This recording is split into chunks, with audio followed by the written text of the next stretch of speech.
sponsor, or employer. Two Cops, One Donut isn't responsible for anything said by guests or for any videos, clips, or content shown during the live stream. This show is intended for adult audiences only. We cover real incidents, we show graphic and sometimes disturbing footage, and we don't shy away from strong language or adult conversations. There may or may not also be alcohol involved. Viewer discretion is strongly advised. Everything you hear or see on the show is for entertainment and educational purposes. It is not legal advice, and it's not tactical instruction, and it shouldn't be used for such. By continuing to watch, you're telling us that you understand, you accept all of this. All right, now let's get into it.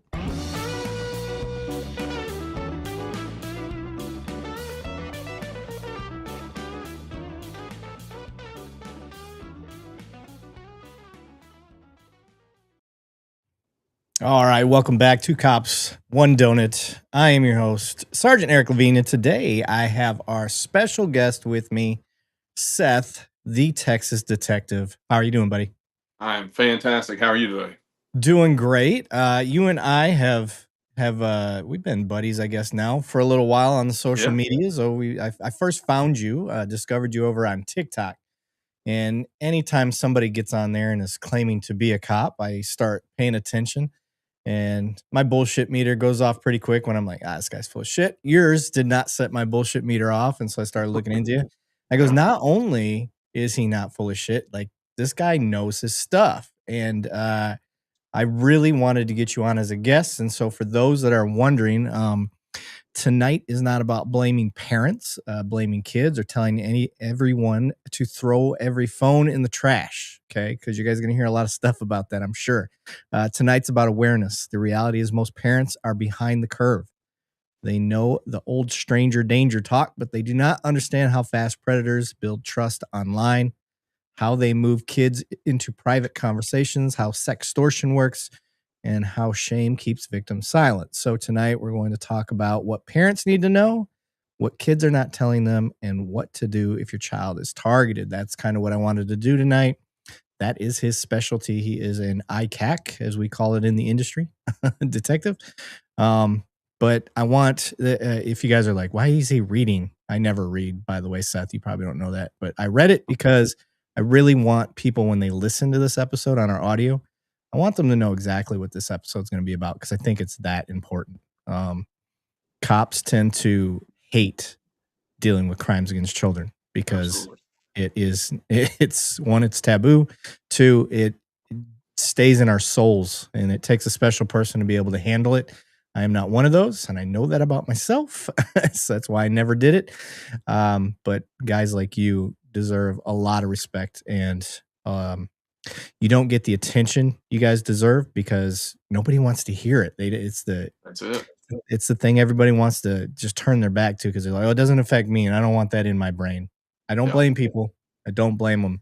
But Seth, I want you to kind of build your own credibility up here. So why don't you kind of throw what you can with your resume? I know you're an active cop. We don't talk about our departments on here unless you want to. But go ahead and give people your background, sir. Yeah, so I've been in law enforcement for actually July 8th, coming up in just a few days, will be 10 years for me that I've been licensed.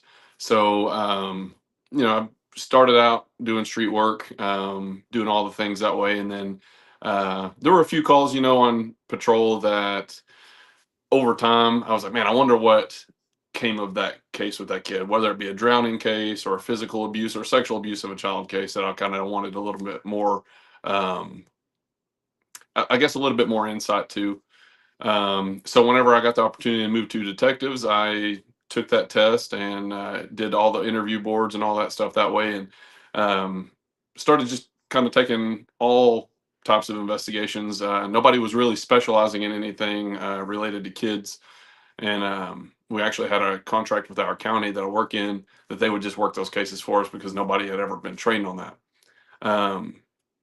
So I decided to put in for different types of trainings, for whether it be unidentified body homicides, or just any type of sexual abuse of a kid case, investigations, unexplained homicides of children, all these different things, unexplained deaths of children. Um, and it kind of piqued the interest of my chief at the time. And he said, hey, notice you've gone to a lot of these trainings. Do you want to do that? And I was like, absolutely. So that was in 2022, I believe, 2022, 2023. And so I really just kind of hit the ground running from there. We got to work with some really cool people and build some good relationships. But yeah, at the end of the day, I know for a fact that a lot of people, whenever it comes to working any type of case with a kid involved, cops generally are like, "Oh, hands off!" Like I don't know Yep. how to talk to kids.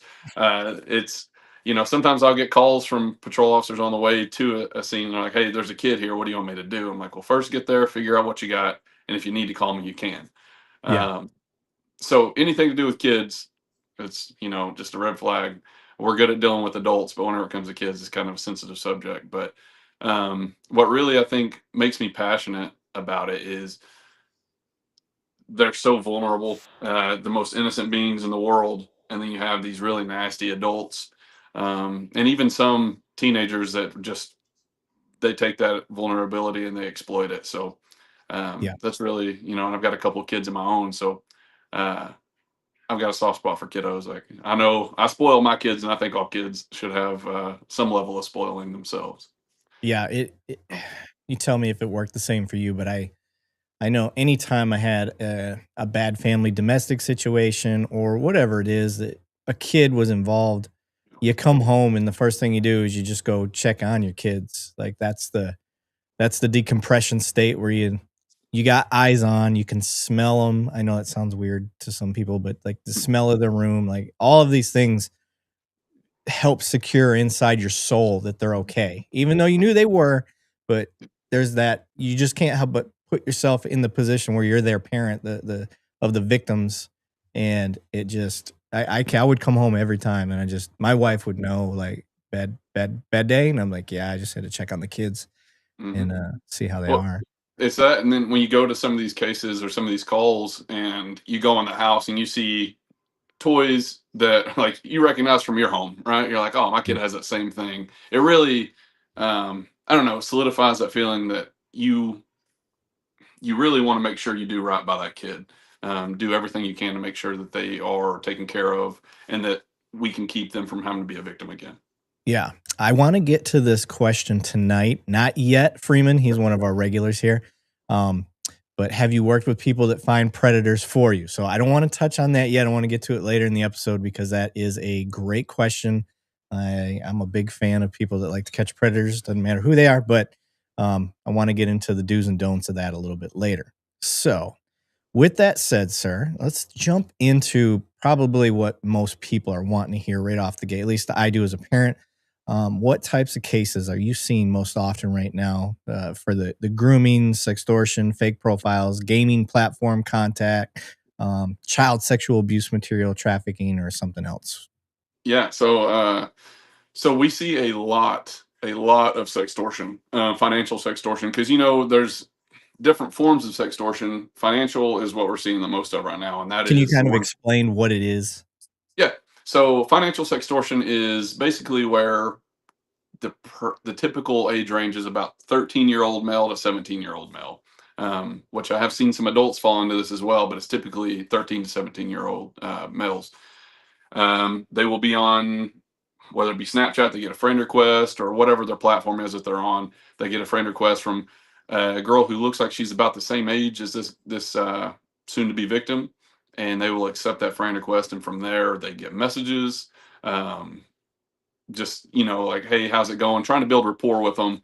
It's a very short rapport building phase, typically, where they just try and build a relationship with that kid, try and make them relax, and then they'll move it into it's almost this every time: do you want to play a game? And that game is always, you send me a nude photograph and I'll send one back. Uh, If the victim is like, no, I don't want to do that, I don't feel comfortable sending the first one, then the sextortioner will send a picture of a juvenile that they've taken advantage of before, more than likely. But once they get that picture of the victim, they will run with that and they'll put it on posters. I'll put it on all kinds of stuff and send it directly back to the victim and say, here's a picture of you. It says that you're a predator, that you're a pervert, that you're a sex offender, all these things. I'm going to send a picture of your penis or whatever that thing was that you sent. I'm going to send that out to everybody you know on your contact list from Instagram, TikTok, X, whatever it may be. They'll send screenshots at all other people, and then even sometimes their school administrators, and say, if you don't send me $300 or $400, I'm going to send this out.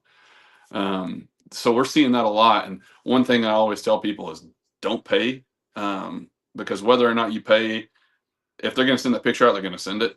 Um, but if they send it out and you've already paid them $2,000, because once you pay that $500, it's never enough, because then they're going to need more and more and more. So if that picture is going to come out, it's going to come out. Yeah, I would recommend you just don't take pictures, guys. The internet's forever. Yeah, and Um, that's the thing is like, you know, I was a 13, 14-year-old boy at one time, but like, just sending pictures out like that, when yeah, you never met somebody in person anyways, you've yep. known this person for 4 or 5 minutes and you're already sending pictures like that. That's a big red flag. Yeah, how old are you, Seth? I'm 33. Okay, so I don't maybe it was a thing when you were in school, but when I was in school, the maybe they had Nextels. That was like the best cell phone that you had at the time, where you just the most you could do is walkie-talkie to somebody. Like there was no photographs or anything like that. And Yeah. now these kids, like it's a part of culture. Hmm. I mean, they're Oh yeah. as soon as they can and own a phone, like they're already able to take pictures and send stuff, and they just their brains have not developed enough to understand the consequences Yep. and the finality of these decisions. So that's why Yeah. parenting is so important. You guys, I It mean, really is. yeah, And like as you had much as mentioned you can. earlier, it's Oh, go not to ahead. point fingers at the parents, but you don't know what you don't know, right? Right. But if anybody's listening here and they have kids that are going through something like that, the National Center for Missing and Exploited Children has a tool called Take It Down, where you can take that picture of your kid, as uncomfortable as it seems, you upload it to the National Center, and it will scan all the social media sites. And if that picture's out there, there's a good chance they can have it taken down. Yeah. If you guys haven't seen our mods, thanks Twitchy, she's sharing um your YouTube channel. He's got a good TikTok channel going as well. Also Yeah. his Instagram. Instagrams. So we're gonna be Yeah. we'll be sharing that all night. So Yeah, I apologize. I tried to put my links on here, and I was having a hard time with it. So, no worries. It happens, man. No big deal. Okay. So in that, what is the biggest misconception parents have about online predators? uh, I think it's the most obvious one that I think I hear all the time is it's not going to happen to my kid. There's been Okay. a study. Yeah. There's been a study. I don't know who's out there counting how many predators are online at any given minute, but it's estimated to be about 500,000, maybe just over now. At any given time, there's approximately 500,000 predators online. I don't know how you really gather that number, um, but that number's been put out. So, you take however many kids are on the internet at any given time, it doesn't seem like that big of a problem. Like, what are the odds that one of those 500,000 are going to run across my kid out of all the millions?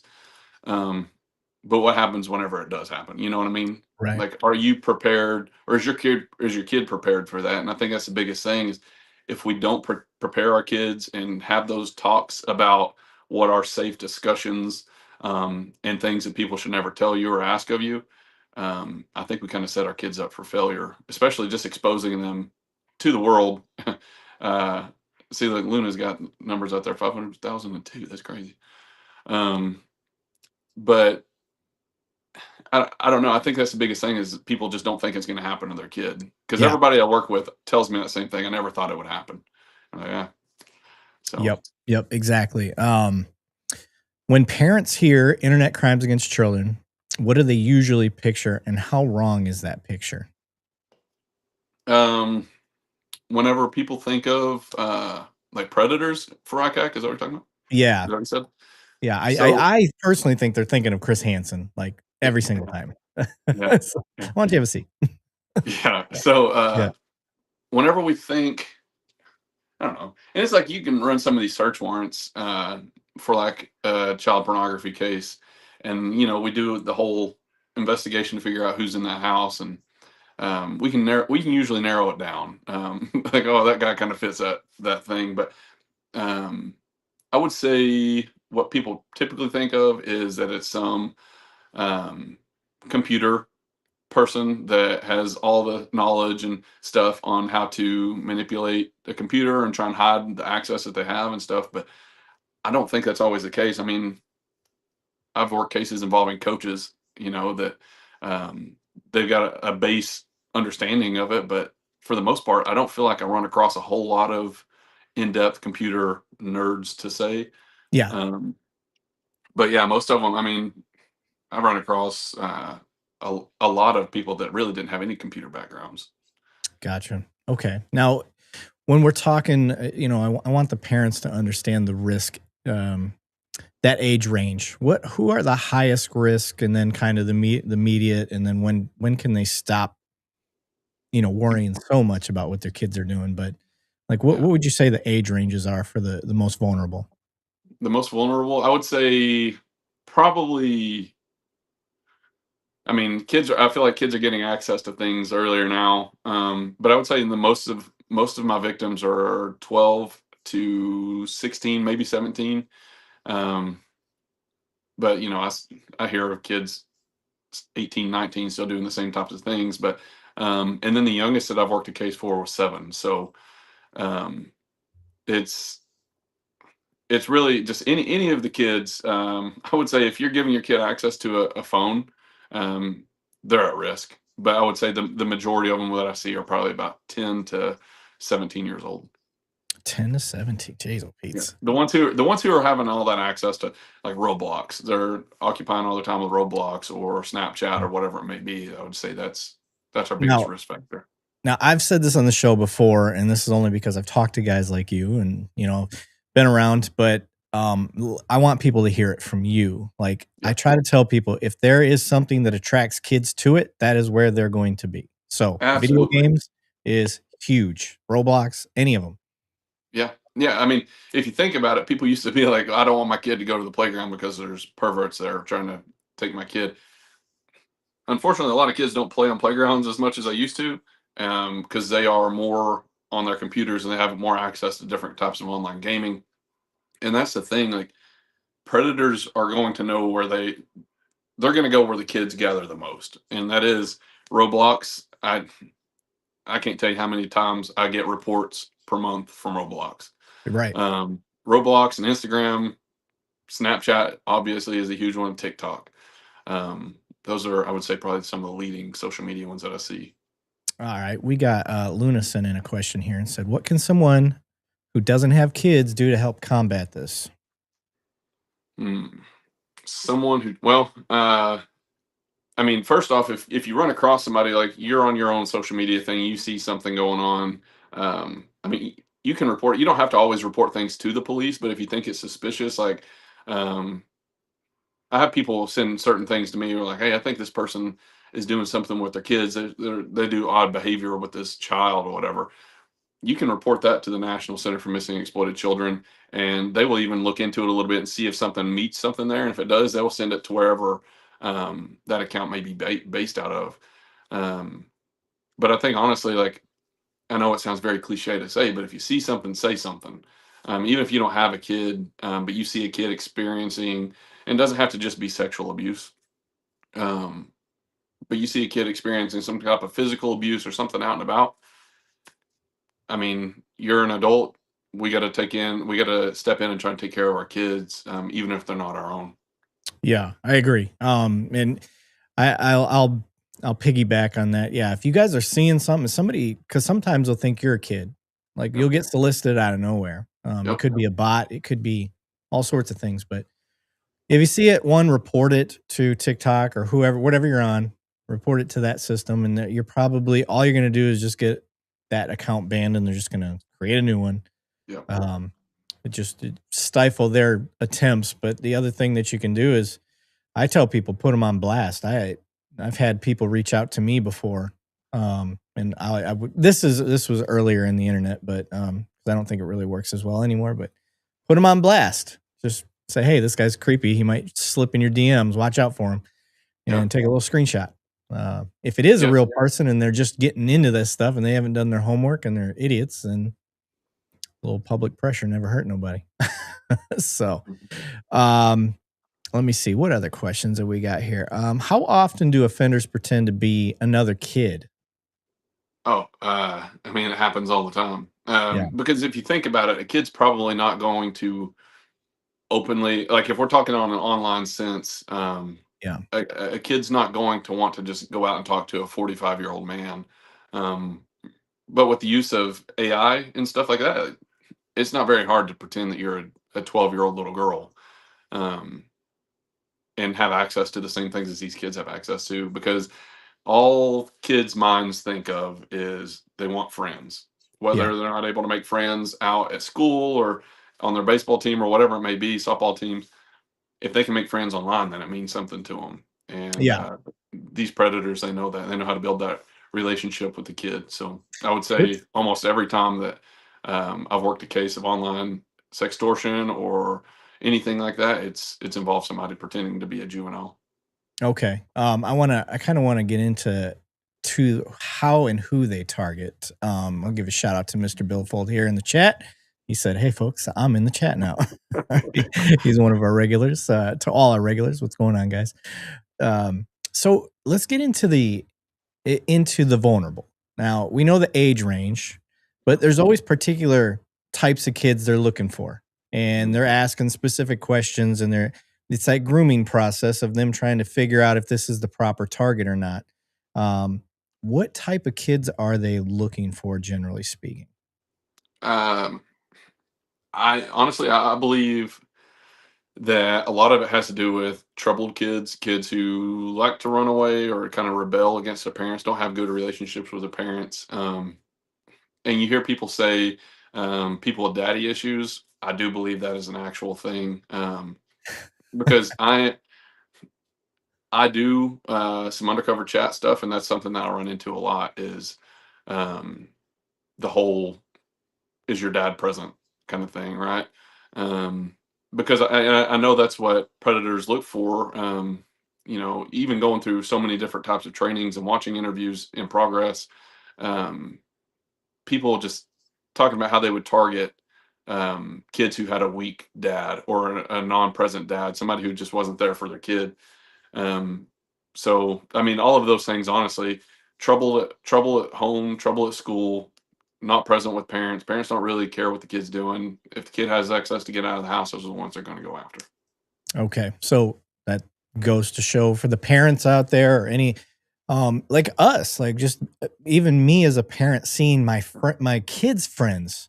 Like I can tell the ones that are a little more susceptible to things like that are Absolutely, always looking for some sort of recognition or acceptance and things like that. Like you got to pay attention to that stuff, guys.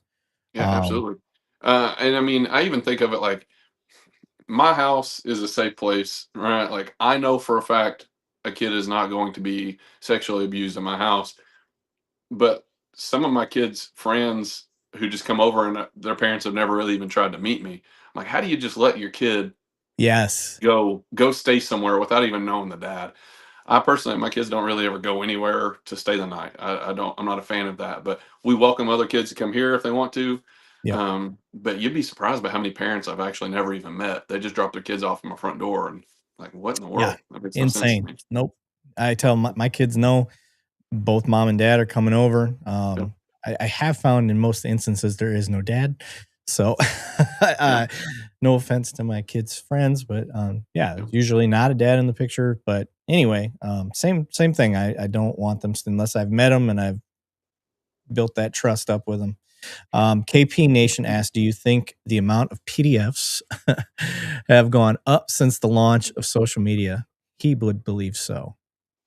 Um, I mean, maybe documented, but I think a pedophile is a pedophile, whether they had access to the internet or not. They still have that attraction to kids. So I would say maybe the um, recognized numbers probably have. I mean, just it's so easy to have access to kids. It's insane. So I would say Yeah. since social media, absolutely. Yeah, I think the awareness of it has definitely went up simply Yeah, because of social media. And let's talk just about that type of number. Now, it doesn't just have to be crimes against children necessarily on the internet, but because I'm sure you deal with all of it. I want you to really put the numbers of just give me one in 1 month in your area of Texas, and we're not mentioning where, but in your area of Texas and what you've dealt with, just in that one fishbowl, how many of these types of people do you think are floating around the internet where you're at? See, that's the reaction I Buddy, knew I was gonna get. I could I could put a post on the internet right now, and within a minute, I have 75 responses, and it's Isn't that location based. isn't that insane? It's insane. Insane. It's disgusting, and none of them are, "Hey, you shouldn't be on here." It's all, Right. uh, "Hey, let's meet up right now," or, "Do you wanna see a picture of my penis?" or whatever. It's like, "What in the world?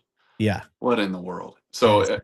and that's location based. If I made that throughout the whole state or nationwide, I wouldn't have enough time to read through all the messages. Right? But it Uh, never fails. As soon as you post, it is in, like, somebody just opened the floodgates. Now we had, I think he's since retired, but we had a guy from, I think it was Phoenix on. This is real early in my podcasting, so it's very hard for me to remember. I apologize, guys. I've been doing it 5 years now. Uh, he actually wrote a book on internet crimes against children, I believe, but they did a sting, just a 1-month sting in his city, and in that 1 month, they had, like, 400,000 hits of, like, actionable, they could have all been actionable offenses where they Yep. could have made arrests, and they had to go after just the most heinous out of the 400,000. And he's like, "You don't even wanna know Yeah. what what they had to choose from to go after the most heinous of them." That Yeah, is and a lot insane. of it is, you can weed some of these people out by, like, just knowing their history, because once you start talking to some of these people, they'll tell you some of the craziest things that you're like, "Oh, why would you ever tell anybody that?" And, Right. sometimes I get, um, chat logs sent to me, from different, organizations where I can read all this stuff that these people are talking about, and it is the most disgusting, disturbing stuff that I'm like, why do these people think like this? Right. And that's people talking about, um, and I know you said things get graphic, but that's people talking about choking children out with their genitalia, right? It's just all the nasty things. It's like that makes your stomach turn when you Yeah. read this. Like somebody actually did this to a kid. Um, and then people bragging about the things that they do to their own kids. And you're like, why? Why are Yeah. Yeah. and so I think that's kind of like how you weed some of that stuff out. But um, did you hear about Soteria Shield? Um, there was it. I believe it was ran this year. It was a more extended type of thing, but um, No, elaborate, sir. I don't know what you're talking about. so Soteria Shield, it was based out of this one was just kind of throughout Texas, um, but it's done different times of the year and all these different things. But it was actually put out on this is out on the FBI's website, so I'm not giving out any crazy information. But over a month long investigation, there were 276 arrests, 89 kids rescued, and 91 law enforcement agencies involved. Um, and that was primarily North Texas. So that's home for me, but that's and that's people trying to focus on doing that, but also having to do their other day to day work as a Right. detective to investigate these types of things. So if we were all able to just stop everything we could for a month, that number would probably be so much higher. But 276 arrests in a month is crazy to not be able to say that was our full time dedicated work just for that because we still had other things to handle. But Yeah. and then that's like I said, that's primarily just North Texas. Yeah. It's insane. The numbers, the sheer numbers, and then just like you said, not every department has the luxury of being able to have a detective that just specializes in something that heinous. Yeah, Because you also have at a lot of places, and for those that don't know, you've got a detective that's trying to help in these child sex crimes cases, but they're also handling a burglary of a vehicle. They're yeah. also, they got and how do you tell a victim that they're not a priority when they were a victim of a property crime and stuff like that? Like And they're a they're a taxpayer. that's tough because every now and then I still do get stuck with, a fraud case or a burglary of a motor vehicle. And to me, it's like it's hard to just be able to focus on that when you have kid victims. But at the same time, it's just like you said, how do you tell somebody that they're not a priority because they're still a victim? And Right. so it's like trying to balance those two. You're like, obviously, I'm more passionate about helping these kids. than I am about somebody who left their car unlocked and having something taken out of their car. But at the end of the day, I'm still going to do everything I can for both of them. Yeah. Yeah, absolutely. I wanna kind of, we're about 30 minutes in. I kind of want to wrap up the parents and children side of this. Is there anything on the parents and children side that we haven't touched on? No pun intended. Yeah. That the cop humor, guys. I'm sorry. Uh, that that you think is important to get out there. Yeah. Just watch your kids. Just watch your kids. I think it's a very big misconception that people believe that kids are being sexually abused by people that the kids don't even know. But in all reality, I think it happens about 7% of the time. Um, I actually have the stats. It's it's crazy how often that our kids are being perpetrated by somebody they know. So 93% of child sex abuse victims under the age of 18 know their offender. So 59% of that is acquaintances and 34% is family members. So that leaves only 7% that are completely unknown strangers. So whether that is your brother, your dad, sometimes even your mom, your grandma, aunt, whatever, or a friend or a close family friend. Those are some of the hardest cases I've worked to see families fall apart because they never thought that this person was going to sexually abuse their kid, and it was somebody they had trust with. Um, so, I've had cases where kids were sexually abused in the same room as the parents, and they never suspected it. Jesus. Because sex abuse isn't always extreme violence. It can be, but it can also be just very, very subtle, minor movements that you would never really even notice. And then the kid's Yeah. scared to say anything. So, Are there any tools for parents like that they can put on their phones or anything like that, computers that you can recommend? yeah. So, like if anybody watches my TikTok and Instagram, they'll hear me talk about bark a whole lot. And I will never promote something that I don't use myself. And I use bark, and it's great. I know some people they'll say, well, this, and this, it doesn't work for this. Nothing's ever going to be foolproof.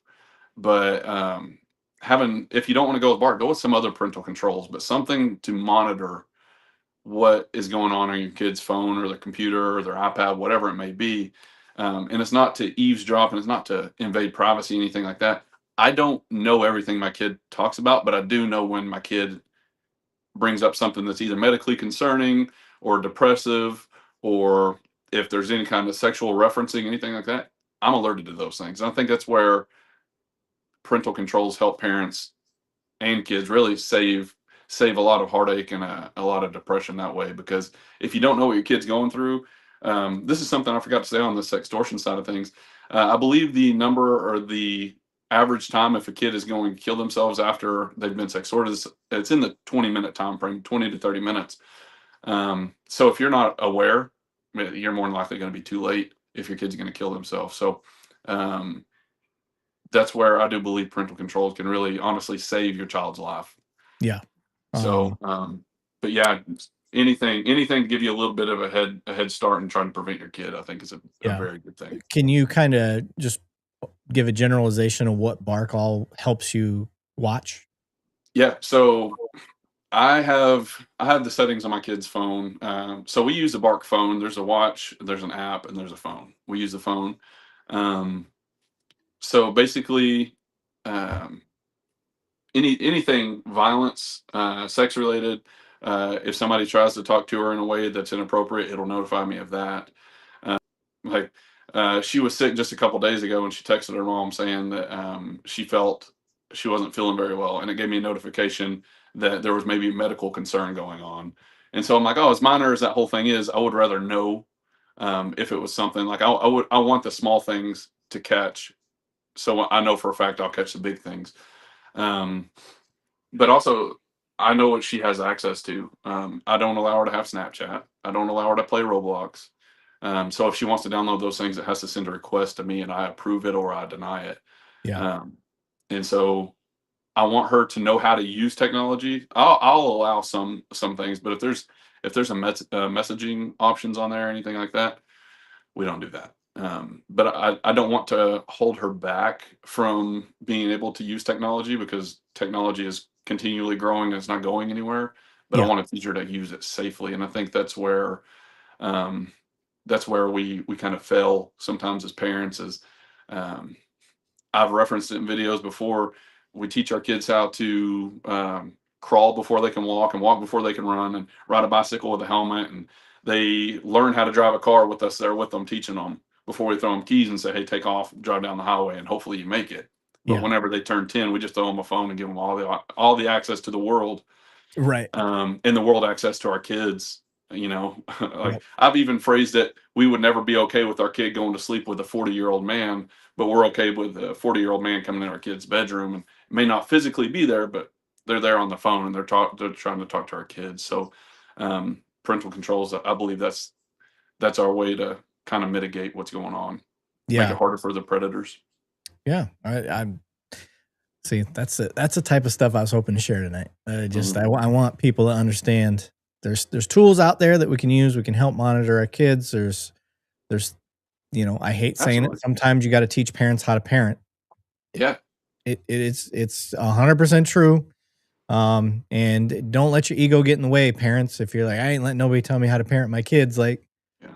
that's your ego. You're supposed to be looking out for the best interests of your kid, not you as being a parent. So I don't have the answers to everything. There's stuff that I've learned in this job that I learned from other cops on parenting that I just didn't think about. A lot of them from crimes against children, guys. Like I never would have thought of video games being a place for these guys to go start grooming. And one of the things that I hear they like to do with these vulnerable kids is they'll send them a brand new cell phone Yeah. and Yep. and and now that's their connection, and the phone's got all the hackware and stuff that they need Yep. to see where that kid's at, and that's how they end up getting them. So So I've there's innocent little apps that attract like the younger group. One of them is called I never know if I'm saying it right or not. Is Zepito or something. It's like Zepeto or something like that. Um, I've had kids victimized on there where they build that relationship. That like, this suspect will build a relationship with a kid on there, and they will actually talk them through how to make a Snapchat or how to download sessions or something like that, where you have disappearing messages, because disappearing messages make it harder for parents to notice what's going on, anyways. But um, they will actually talk them through how to create all these different accounts, and they'll switch over to those platforms and exploit kids. So yeah, it won't always stay like, let's say, Roblox. It won't always stay on Roblox. It'll start maybe there, but then they're going to move over to Snapchat or Sessions or really anything that has encrypted messaging or deleted messaging. So unreal. but if parents don't know those things, how do you teach your kids how to be safe with it? And Right. I think that is honestly the only way that we can actually slow down how often kids are being exploited, by teaching parents what to talk to the kids about. Yeah. But like you mentioned kind of earlier on, people, even cops, don't want to really know about what's going on to these kids because it's nasty and it kind of makes you feel sick. But if Yeah. we ignore it, it only gets worse. Right. And Yeah. that was actually the whole point of me making a social media was, which Tim Tebow, he does it a lot now. He talks about it, but at that point, I remember telling my wife, I'm like, nobody talks about how often kids are being abused, and you know, imagine waking up every day. Like my kids, they get to wake up to Christmas morning knowing they've got Christmas gifts and they've got all these different presents. And their birthday is a special day for them. But some of these kids who are being trafficked and they're just being sexually abused every day. Every day is living hell for them, Yeah. right? They get to wake up and they get to face the nasty reality that they're victimized and they are being trafficked. And some of these kids, they end up being killed. So that's the honest truth. And I'm like, why do people not talk about it? Yeah. And after going to some trainings and stuff, I'm like, man, that makes me feel gross. Like hearing about Yeah. this stuff and how often it happens. But that's when you remember things. Like when you become uncomfortable, you hear something that sticks with you a little bit, you'll always remember it. Yeah. Almost like a trauma response, right? Like, man, I can't get this thought out of my head, but I would rather know how to keep my kids safe than Mhm. not. But I can go on and on about this because I'm very passionate about it, because I'm like, if if every kid just had the opportunity to grow up and do the things that they were destined to do, the world would be a better place. But unfortunately, we have these really nasty people who need to be taken care of, and Yeah. prison, and I Yeah. like some of these states that are pushing for the death penalty. I would like to see the state of Texas push for that for a little bit. Yeah, actually, I think it was KP Nation said something a little bit earlier. He wanted to know your opinion on. He said, "So, what are your thoughts on Idaho's new law on convicted pedo execution to firing squad?" Absolutely, do it, do it. So, you mean to tell So, me you don't think there's a rehabilitation program for that? oh, I do not. I Okay. don't think there is at all. I Uh, don't think there is either, sir. it's I think they can fake it. I think they can act like they're better, Mhm. because they're not crazy. They're No. they're sick in the head for sure, but Yeah. they're not crazy. So they can fool anybody. If they can fool kids into believing that they're a 12-year-old, they can tell somebody, "Oh yeah, I'm better. I won't do it again," until they have access to do it Yeah. again. They So yeah, act absolutely. they absolutely have the sociopath tendencies where they can blend into their environments where they go and fool a lot of people. So that's kind of what I wanted to get into next is like the bad guy side of this. Like, what are some signs and symptoms that we need to be paying attention to for those around us that may be predators? How are we start seeing these guys? So like you hear of coaches, right? You hear of coaches, you hear of teachers, all these people who have access to our kids. Um, the people that, as parents, we may not even realize that there's something fishy going on there. But if you start looking at it a little bit deeper, like, hey, why is this coach showing favoritism toward my kid? Like, there's Yeah. no reason this coach should be offering to buy my kid new basketball shoes, or buying them food at school and all these other things. Like, to me, that's red flag behavior. I'm like, no, like, whether or not you believe that that's grooming, I'm not taking that risk. I'm like, hey, stay away from my kid. Like, Yeah. I can buy my kid lunch at school. Um, I don't need you to DoorDash food to my kid, anything like that. That can be the smallest amount, or the smallest, I guess, gesture of grooming, and you may never even think of it. But then it comes out that they've also been talking to your kid in the locker room and all these different things. So, um, just really trying to pay attention to who has access to your kids, and really, like I said, I don't allow my kids to do sleepovers. That's just my policy as a parent. I'm not doing that. Yeah. Um, and it's not always the parent, I guess, that we really have to worry about. I've worked cases where um, kids have been perpetrators. Right. So Step it siblings. I've seen all of it.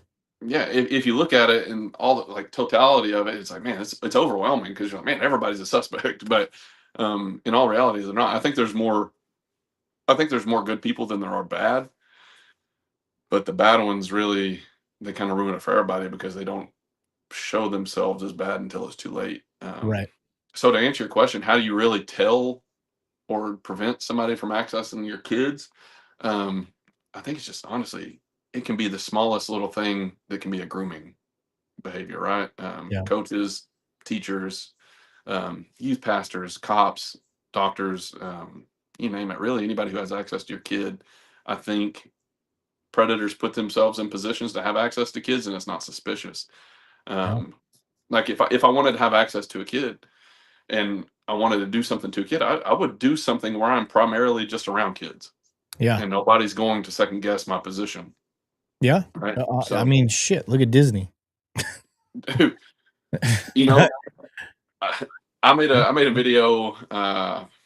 Man, it was probably 3 weeks ago or so, maybe a month, talking about the new Disney, or the whatever, Universal Studios opening up in Frisco, and I'm just like, if you think that some of these people there aren't predators, you're naive. Yeah. Um, sure, I would like to think that the majority of the workers there are going to be honest, good people who care about kids and just want to bring joy to kids, but they can do all the backgrounds in the world, and they're not going to catch the one who may slip through, or the two or three, however many they're hiring. I don't know, but just because they don't have a criminal record doesn't mean they're not a predator. They just haven't been Right. caught. Yeah. Right. No, 100%. Yeah, dude. All of these, and I'm glad you said cops because we've Yep. busted them ourselves. Yep. where I'm at. So yeah, Yep.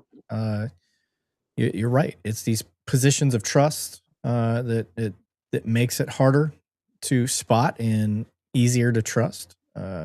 Obviously, because it man, I'm uncomfortable talking about it right now. That's why So I so was that's the thing, like, whenever I do, like, speaking engagements and stuff, and yeah, I go talk to parents, I tell them, "Hey, my job is by the end of this, I want you to feel uncomfortable. I want you to kinda have yeah, that nasty little pit in your stomach, because yeah, then I know I did my job. I got my point across," because, yeah. like I said earlier, if I can make you uncomfortable, you're gonna be more willing to I remember that. fucking hate it, dude. I just hate it. It's like, it drives me insane because, a lot of the guys have been talking in the chat, HBO Matt, who's in the house. What's up, HBO Matt?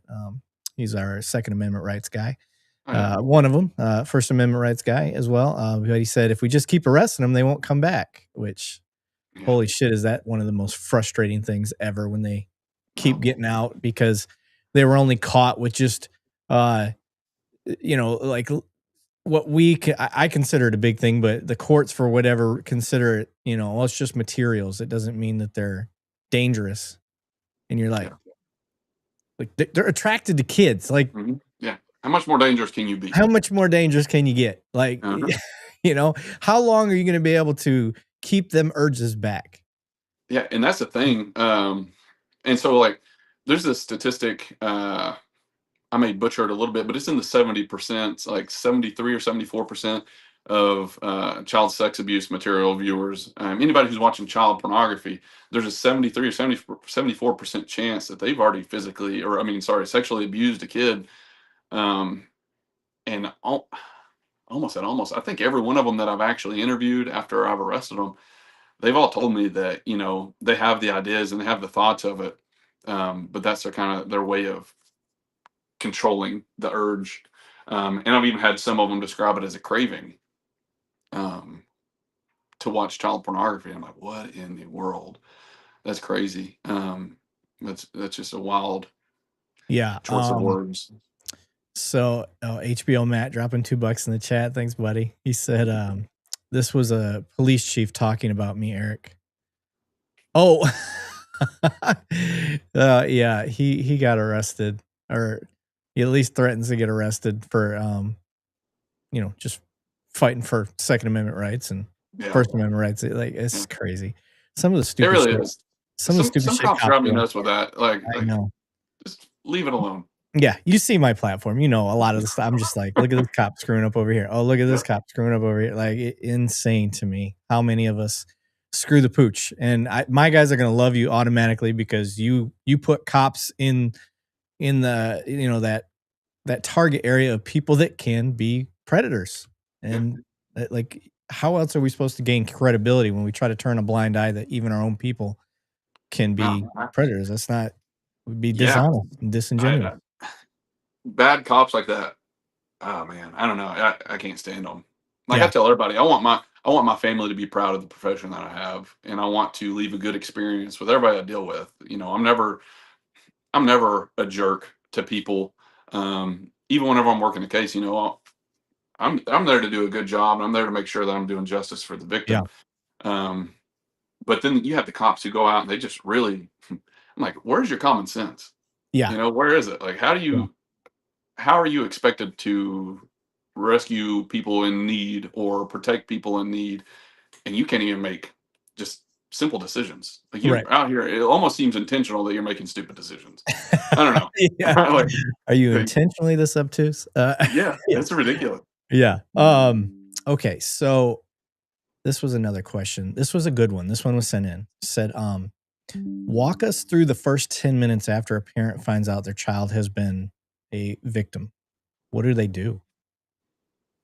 uh well, I actually got to observe a situation like that, and I would say, and maybe it's not every time, but I feel like it is probably more often than not, extreme rage, anger, um, frustration, and then I think it kind of switches to guilt. Like, why did I not protect my kid? Right. But a lot of the time, I tell them like, hey, if you didn't know about it, you didn't know about it. Right. sure, if you could go back and change things, you maybe would know about it. But just being involved with your kid, I think, can tell you a lot. But I would say within like that first 10 minutes, from what I've seen personally, yeah, I'm gonna go kill that bastard, you Yeah. know. And I've got to try and talk them out of them. Like, hey, listen, your kid's going through enough.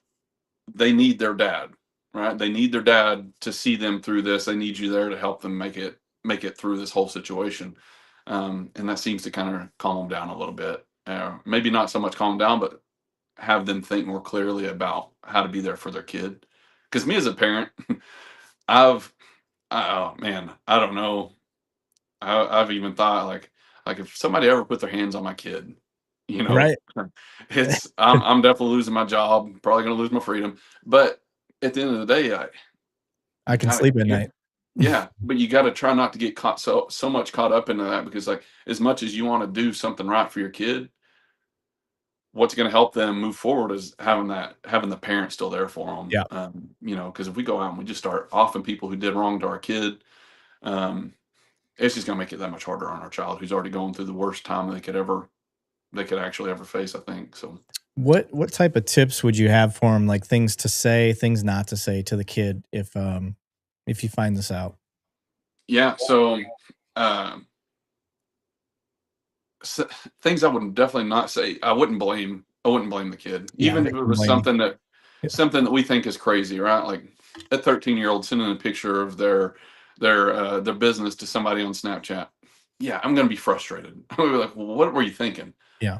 But if they come to me and they're distraught and they're actually, they're upset about what's happened to them, I don't wanna make it worse. I would say be there for them. Just, Mhm. "Hey, we're gonna get through this. Tell me all that you know about this person." And then try and document everything that you were able to get off of that. But um, biggest thing I think is encouraging them that hey, you're going to be okay. I know it feels like you're going through a lot right now, but this is just a little blip in your whole plan in life that I think we're going to be able to push through. It may not be easy, and maybe that picture will get out to some of your friends and some people at school, but next week somebody else is going to be the hot topic, right? Yeah.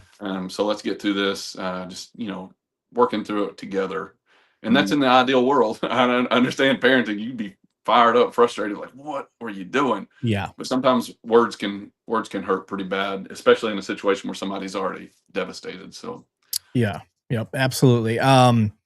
Now when it comes to our side of the house, what we can tell parents, and I'll kind of lead off like don't confront the suspect. If it's yeah, a known, if it's an unknown, don't confront them. Don't lead on that you know anything. I know that's going to be hard to do, but yeah, please don't lead on. Save all of that info as much as you can find out for the detectives.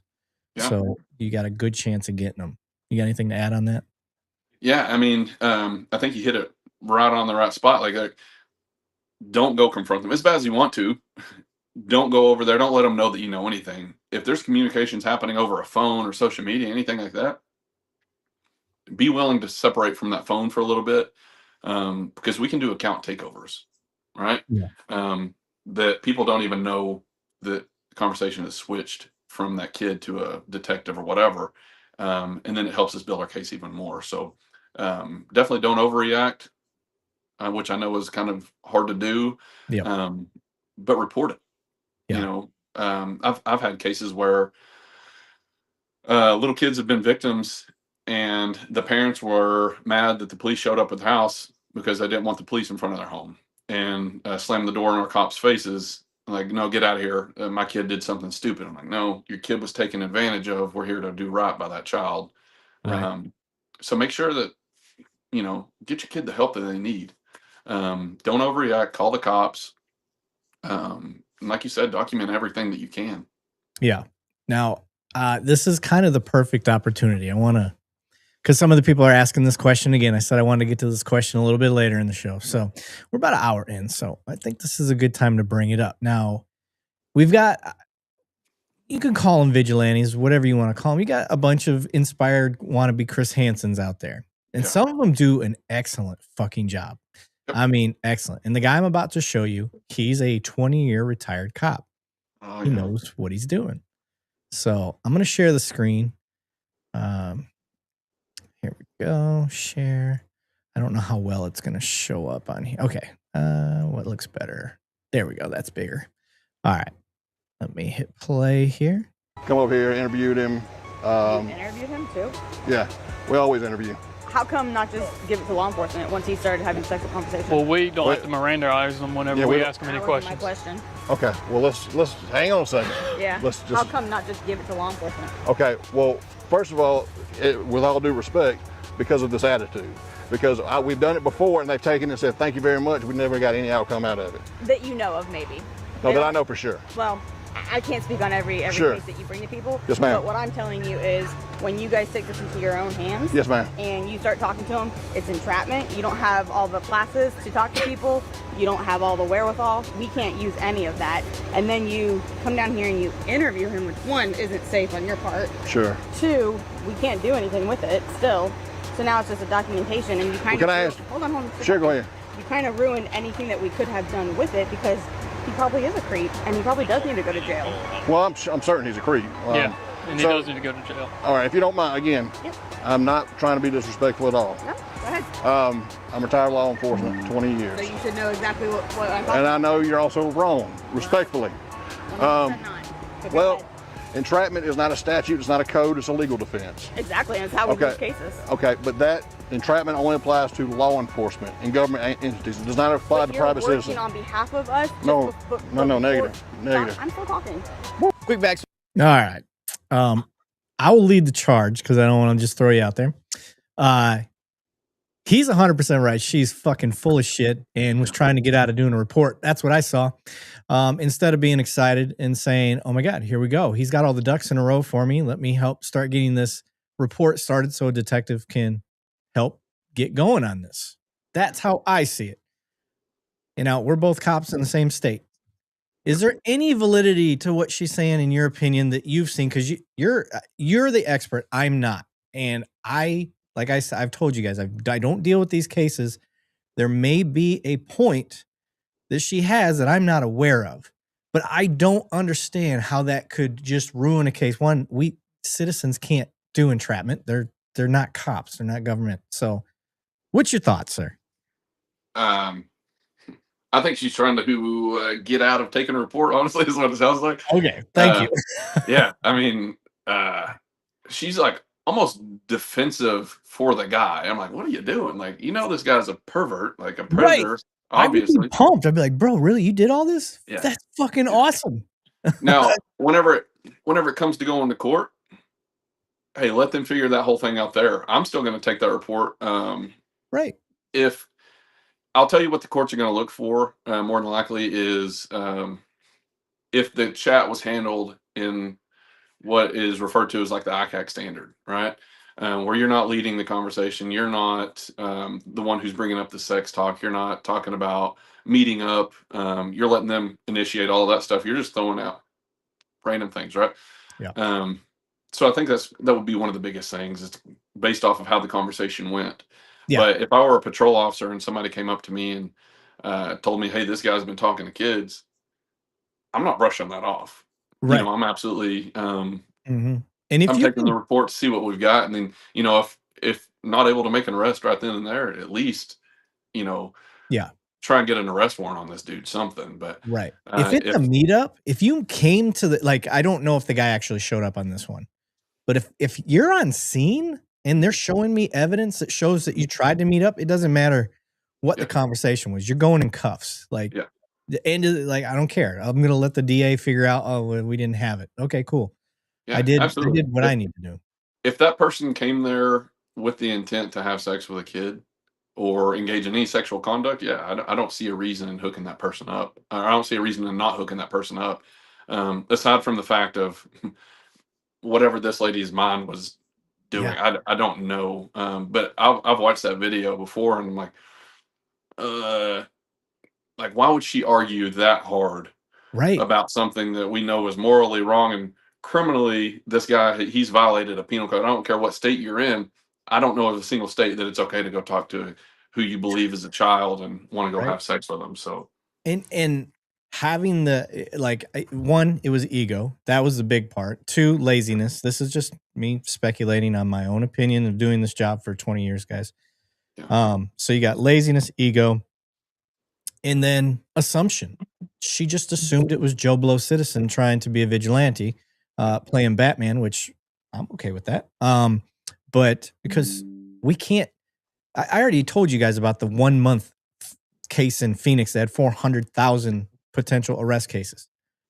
We cannot possibly do this job alone.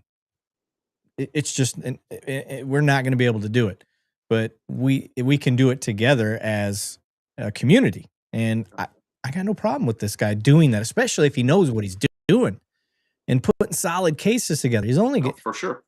and even if they don't know, they're going to learn from trial and error. Yeah, Figure out where they went wrong, fix I it. believe in maybe the whole like that whole video. I think the guy's even, and maybe I'm wrong about that one or not, but I believe that guy. He's actually had some cases that have gone to court, and he's gotten convictions. Yeah. It's like, so the guy knows what he's doing. It's not just somebody out there who's. I can't think of a good reason for anybody to ever say they're going to go meet up with a kid, whether the conversation is led that way or not. But he's not out there with the intent of just trying to screw people over. People put themselves in those situations. Nobody's forcing them to say they're going to go have sex with a kid. So as a cop, why not? Why not hold Yeah. this person responsible for what they've done? I don't know, but I've had, maybe not to that same extent, but I've had a citizen actually send me messages that they have with another citizen in my town, um, where the guy talks about all of his sexual fantasies and all these things that he wants to do with kids. And it's like, there we go. Like, I can do something with it. And I was actually able to take it over to the DA. So it's like, this is, it's definitely possible. I don't know why some cops just want to be a little bit more ridiculous. Yeah, that's way too. You worked way too hard to not do a report, is what Yeah, you did. absolutely. Which is ridiculous. Ninu W4V, two corrupt pigs taking government money. Wow. I don't know if they're talking about us, but Yeah.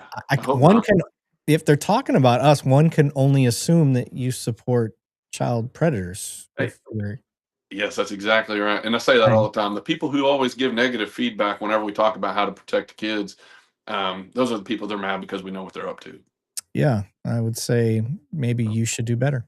Anyway, so Luna is so upset about my Detroit Tigers hat tonight. I'm sorry.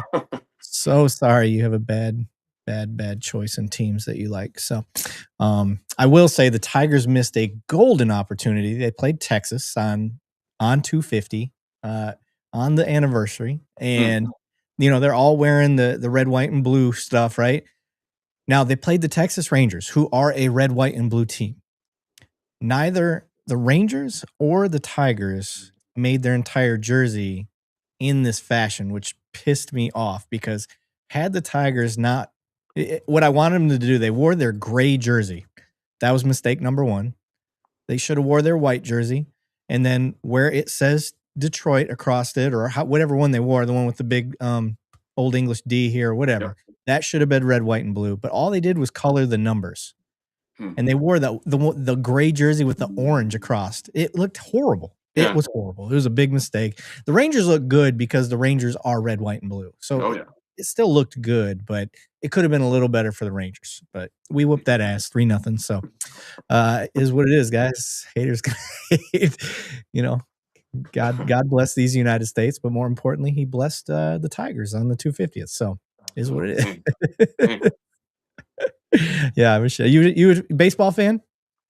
So I go to a couple games. Okay. I go to a couple games a year for the Rangers, which we've got the hookup over there for some stuff. So yeah. So I definitely go for those. But I like it. All right, let me go back here. Okay, so I'm glad so we're talking about. I'll get me back on track. I get distracted by baseball. So we're talking about is it okay for people to do this? In my experience and now in your experience, we can say I don't see why this would be a problem. I don't see why the case would automatically get thrown out. That's not our decision to make on the street for sure as a street cop. Let the detective decide that for one. Yeah. But I don't see an issue with it, especially if you've got a solid case and some dude's trying to meet up. Because most of the time, I think that's what they're doing. They get the case lined up, they set up the meet, the guy shows up, they have the cops meet him there once they've got everything they got. And he made a great point that I don't have to Mirandize people. I don't have to do any of that. I can't entrap people as a citizen. I don't have to read Miranda as a citizen. You don't. There's no requirement. No, those are all hoops that we have to jump through. Right. And So, and I would say it's kind of like a cheat code for us to and catch these guys. and that guy wasn't working as a tool of ours that we set up for that. Right. So He did it on his own, on his own, on his own time, on his own dime, got everything together, and then presented what he found. How is that any different than if a family member were going to right? gather a case when they find out their nephew got, molested or whatever? Yep. And they're like, oh my God, like they don't want to say anything to the parent because maybe the parent's involved and they don't want him to tell. So they get all the evidence together. It's no different. Yeah, no, I think honestly it comes down to kind of what you signed up for as a cop. And I don't know that her priorities are in the right place. I don't know this lady. Maybe she was having a bad day, which really still isn't even a good excuse. But yeah, don't make excuses for her. Yeah, it's like, man, those are the ones that give cops a bad name, especially like that video is going viral. Oh yeah. So, obviously for the right reasons, because it's like, hey, this is the reason some people don't like cops. Because we have people who, like I said, seem to just intentionally want to bring a bad name to the profession. And I think it's important. This is why I do what I do. I think it's important for active cops to speak out against shitty cops. Yeah, for sure. She may be a great cop any other day of the week, but you weren't on that day and you weren't on the worst type of crime. Yeah. Sorry, not sorry. Yep. Like you swore an oath, no different than you and me. And I take it seriously. And, absolutely. I guess the way that I kind of look at the crimes against children stuff is I take the oath so serious that I'm actually honestly worried that I would screw up a case. And that would break me. God, that would break me knowing that I screwed up a child case. And I even have those conversations with prosecutors. I'm like, before going to court, I'll be like, hey, is there anything that I've done in this case that, I should have done better or whatever? Because the last thing I ever want to do when it comes to a kid victim is screw it up to where their offender gets to walk because of a mistake that I made. Yeah. And that's probably one of the most important things is, some of these cases, they can be very in depth. And it's sometimes hard to remember everything you do on them, or documentation. I mean, like, man, but we've got such good relationships with our prosecutors that they're like, hey, did any of this ever happen? Or where is this? I'm like, oh man, sorry, I completely forgot about that. Here it is. And we'll send it over. So everything has to be turned over for discovery. So, having great relationships with prosecutors makes a world of a difference, especially working these cases, because they understand the toll that it can take. Yeah. John Bulak said, I'm in the same area. That's awesome. Thank you guys for what you do. I think he's the Blue Mound chief that he quit because the city council was screwing over his department, like screwing over his guys. Like he stood up for his peeps and then got fired when they, I think that's his name. Blue Mound? I think we follow each other on social media as well. Yeah, he was the chief over there, right? Yeah, I think he was the chief. Maybe we should get him on here one day. Talk about he stood up for his people. They were like trying to do something stupid, politics. Yeah. I don't know about some chiefs aren't willing to stand up for their people, and that's why people leave them. That's why officers leave them. They're like, I love the city, but I'm not going to take the risk to work for a bad chief and bad council. No, absolutely. Ryan said, how do you take your mind off the work when you're home? It can't be easy to turn off. Man, he beats his dog, guys. Just kidding. I'm kidding, guys. This is a joke. So, whenever I'll tell you, the first time that I ever worked like an ICAC case, like it was a CP case, child pornography case. I kind of got thrown into the whole thing, right? I received the cyber tip, and I believe there were almost 300 video files. And I remember I'm like, I've got to watch every one of these to make sure that they are all containing child pornography. I know now I don't have to watch every one of them. I'm like, hey, just kind of randomly skim through and see what is what. Yeah. But I remember for like 9 hours, I sat there and watched this. And like, I think back to that day, I'm like, man, this was like a dark freaking tunnel. All I remember is this computer screen and some of these kids' faces. I'm like, I'll never forget that stuff. But the majority of it, I feel like I'm able to turn it off just because like I do everything I can at work, and then I've got a little bit of a drive home. I don't have just a 5-minute drive home, so I have time to kind of talk to people on the phone. I've talked to my preacher about different things. Um, just I'm like, it's about to be a lot that I'm going to tell you, but I think if you try and hold it in, that's where you really can screw up. So whether it's talking to somebody, I don't really tell my wife a whole lot of things. But people at work, I'll talk to people at work. The city I work for, we actually have um, free counseling sessions and stuff that we can go to and paid time off. So after we work like something very difficult or disturbing, we can have a day or two or however really many days we need to recover from it. And we can go see counseling and all these different things. So it kind of just turns around that mindset of bringing the work home with me. Um, which I'm not going to say it doesn't affect me at home sometimes, right? Like, Yeah. I think depending on what the case is, you're never going to be 100%, but still trying to be as good of a parent as I can for my kids is probably one of the most important things. Like, if I'm going to go do all these things for these other kids I don't really know, but I'm going to try and make sure that their life is better, I still got to remember I've got kids at home that I have to do the same for. Yeah. Yeah. I'm not going to put one. Thank you, Harrison, for the 10 gifted memberships before I forget. But when it comes to the PTS stuff, related issues and things like that, obviously one of the reasons I avoid child crimes is because of specifically that. There's just such a higher risk, depending on what it is you're dealing with. Mhm. And for me, I have taken. Yeah, I'll give you a little background. Seth is. My dad was a cop. He retired actually from the department that I'm at, but I didn't grow up here. I grew up in Michigan. And my mom and dad never got married. So my dad was down here. I'd come visit for the summer times and stuff like that. But with that said, being around my dad, I kind of seen a lot of cops, obviously, and a lot of failed relationships, a lot of alcoholics, a lot of, busted backs and all of that. Despite that, I still knew I wanted to be a cop at a certain point in my life and dedicated myself to doing that. And I took a lot of precautions. I learned martial arts. I knew I joined the military prior, before becoming a cop. I did all of these things. And one of the things that I realized that I wanted to do was the opposite of what I've heard a lot of cops give advice on through my dad. And that is, never tell your spouse about your work.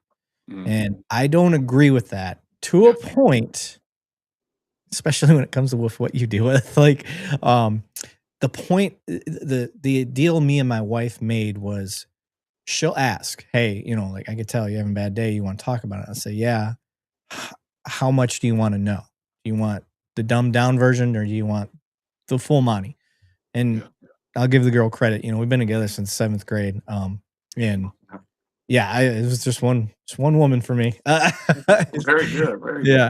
And she's always wanted the full story and has always kind of looked at it as she goes, she's like, it's not a 50-50 relationship. It's 100-100 type mentality.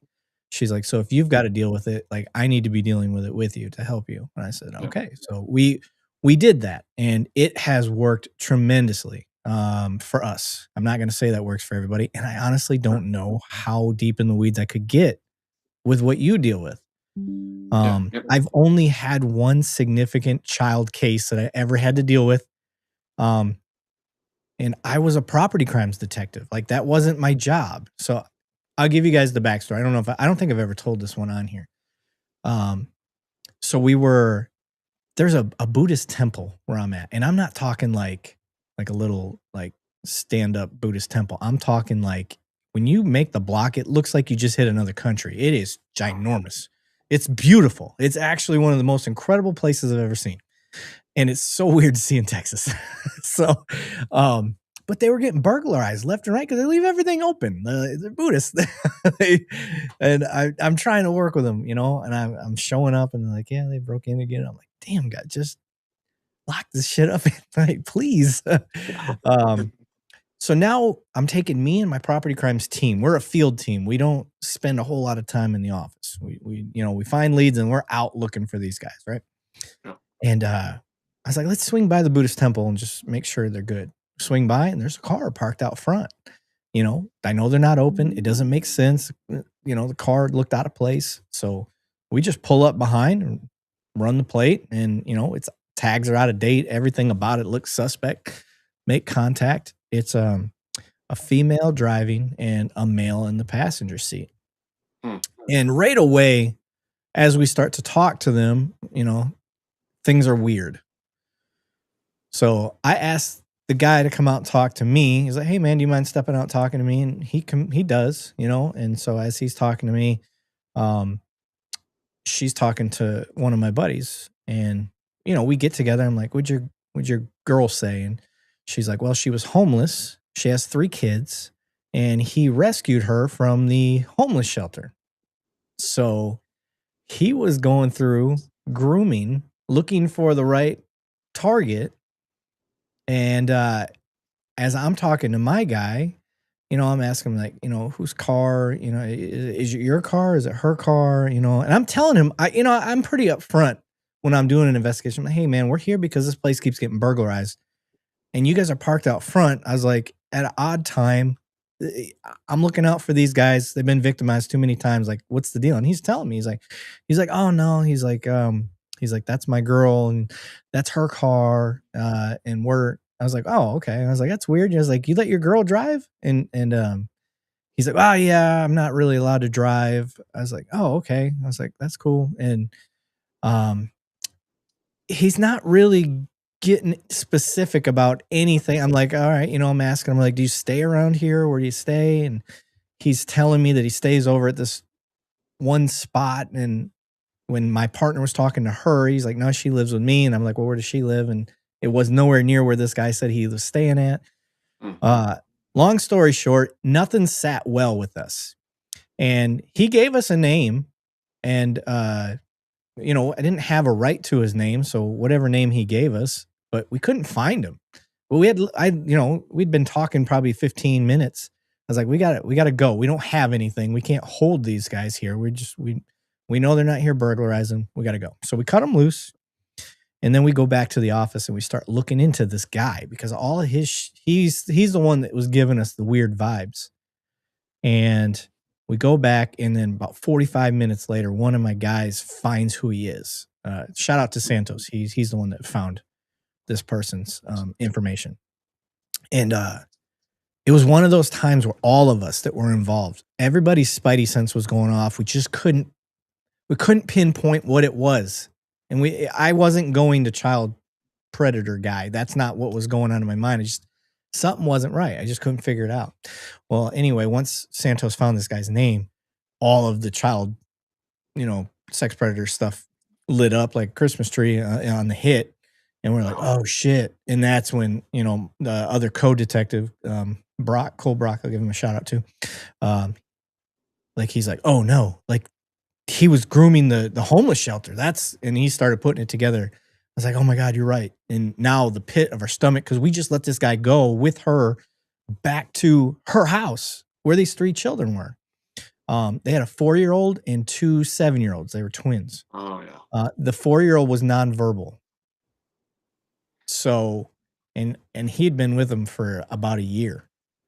So we get over it. He had a warrant and he hadn't registered where he was living, all of these things. So we get over there, find him immediately and put him in cuffs and whatnot. And then we get Kaku involved, and then they tell us the news that we didn't want to hear. The reason that kid was nonverbal, just from repeated abuse. I won't get too graphic on here, but all the worst things that you can imagine. All the worst things that you can imagine. So that's the only case. And like I said, normally that wouldn't be my lane. We even called the child crime unit and let them know. And they're like, you got to get over there. They were like, we're getting there, but you got to get over there. And we're like, yep, we're on it. So We went over there. So big shout out to all of my team. I want to give Yeah. Santos, Colbrock, I think Erica Clackler was involved with that one. I know I'm missing Yancey. So a bunch of great guys all did the right thing that day and got Yeah. a very, very sick person off the streets that a year, brother, a year of just abuse. It just, Wow. go figure. The one case I get involved in, and it's like Yeah. the things your nightmares are made out of as a Yeah. dad. Absolutely. No, Fuck. man, that's good work from y'all though. I mean, Yeah, that's good for y'all to dig into it further instead of just, you could have just cleared it and be like, well, that's not the burglar we're looking for, and this kid still to date could still be with that same person. So yeah. good job y'all to get that kid taken care of. Yeah, it can happen. You're right. That is a problem in policing. We get so focused on this is my job when really it's all our job. All of it is our job. But I wouldn't blame an officer. I wouldn't blame a property crimes team that went and checked it out and then was like, oh, this ain't our guys. Like, even if you're getting that feeling, I don't expect you to always have to follow through because it didn't feel right. Because how many times did it not feel right and you were wrong. You didn't find Yep. anything. Yep. Because we're wrong. We're not fucking Superman. So, yeah. But yeah, dude. How about for you? Like, what's some of the cases that you can talk about that, like you said, I want to kind of make people feel uncomfortable tonight. I need them to understand what's out there. And like I said, great job. I mean, y'all went above and beyond on that. I would hope that y'all got some kind of department recognition for that. I don't remember. I Yeah. think I actually think we did. Yeah, think I we mean, did. because whether or not you do it for the department recognition, that's something that departments should understand. That's above and beyond, right? Yeah. While we want our officers and our detectives to do exactly what y'all did, the fact of the matter is they don't all do that. But it is what it is. Some of the things that I've dealt with that I can talk about some of the stuff that has gone through the court and, people have been sentenced to whatever they've done. But really just talking to people, we'll get these cyber tips and you got to watch the material. You got to figure out what's going on with the kids in the video. And you see kids being violently sexually abused and all these things and the way that people talk about it. There was just one guy that we talked to, and this wasn't super long ago. But we talked to him, went to his house, woke him up, very early in the morning to let him know, hey, we know what you've been doing. We're here to take everything that you've got that you could store child pornography on. And some of these people, they will seem like a canary when you give them the opportunity. And so he goes on to talk about all the things that he's done. And, we end up we found a pair of underwear in this guy's sock drawer. And it's little girl underwear. It's like a size 4, whatever. It's for a little girl. And there's no little girls that live in this house. It's him and his wife, and I believe they have like almost an adult son. And so I asked him, I'm like, hey, what about this underwear in your sock drawer? Like, why do you have that? And he's been honest about everything so far. So why would he not be honest about this? And sure enough, he was. He said, well, I just went to the store and I bought it.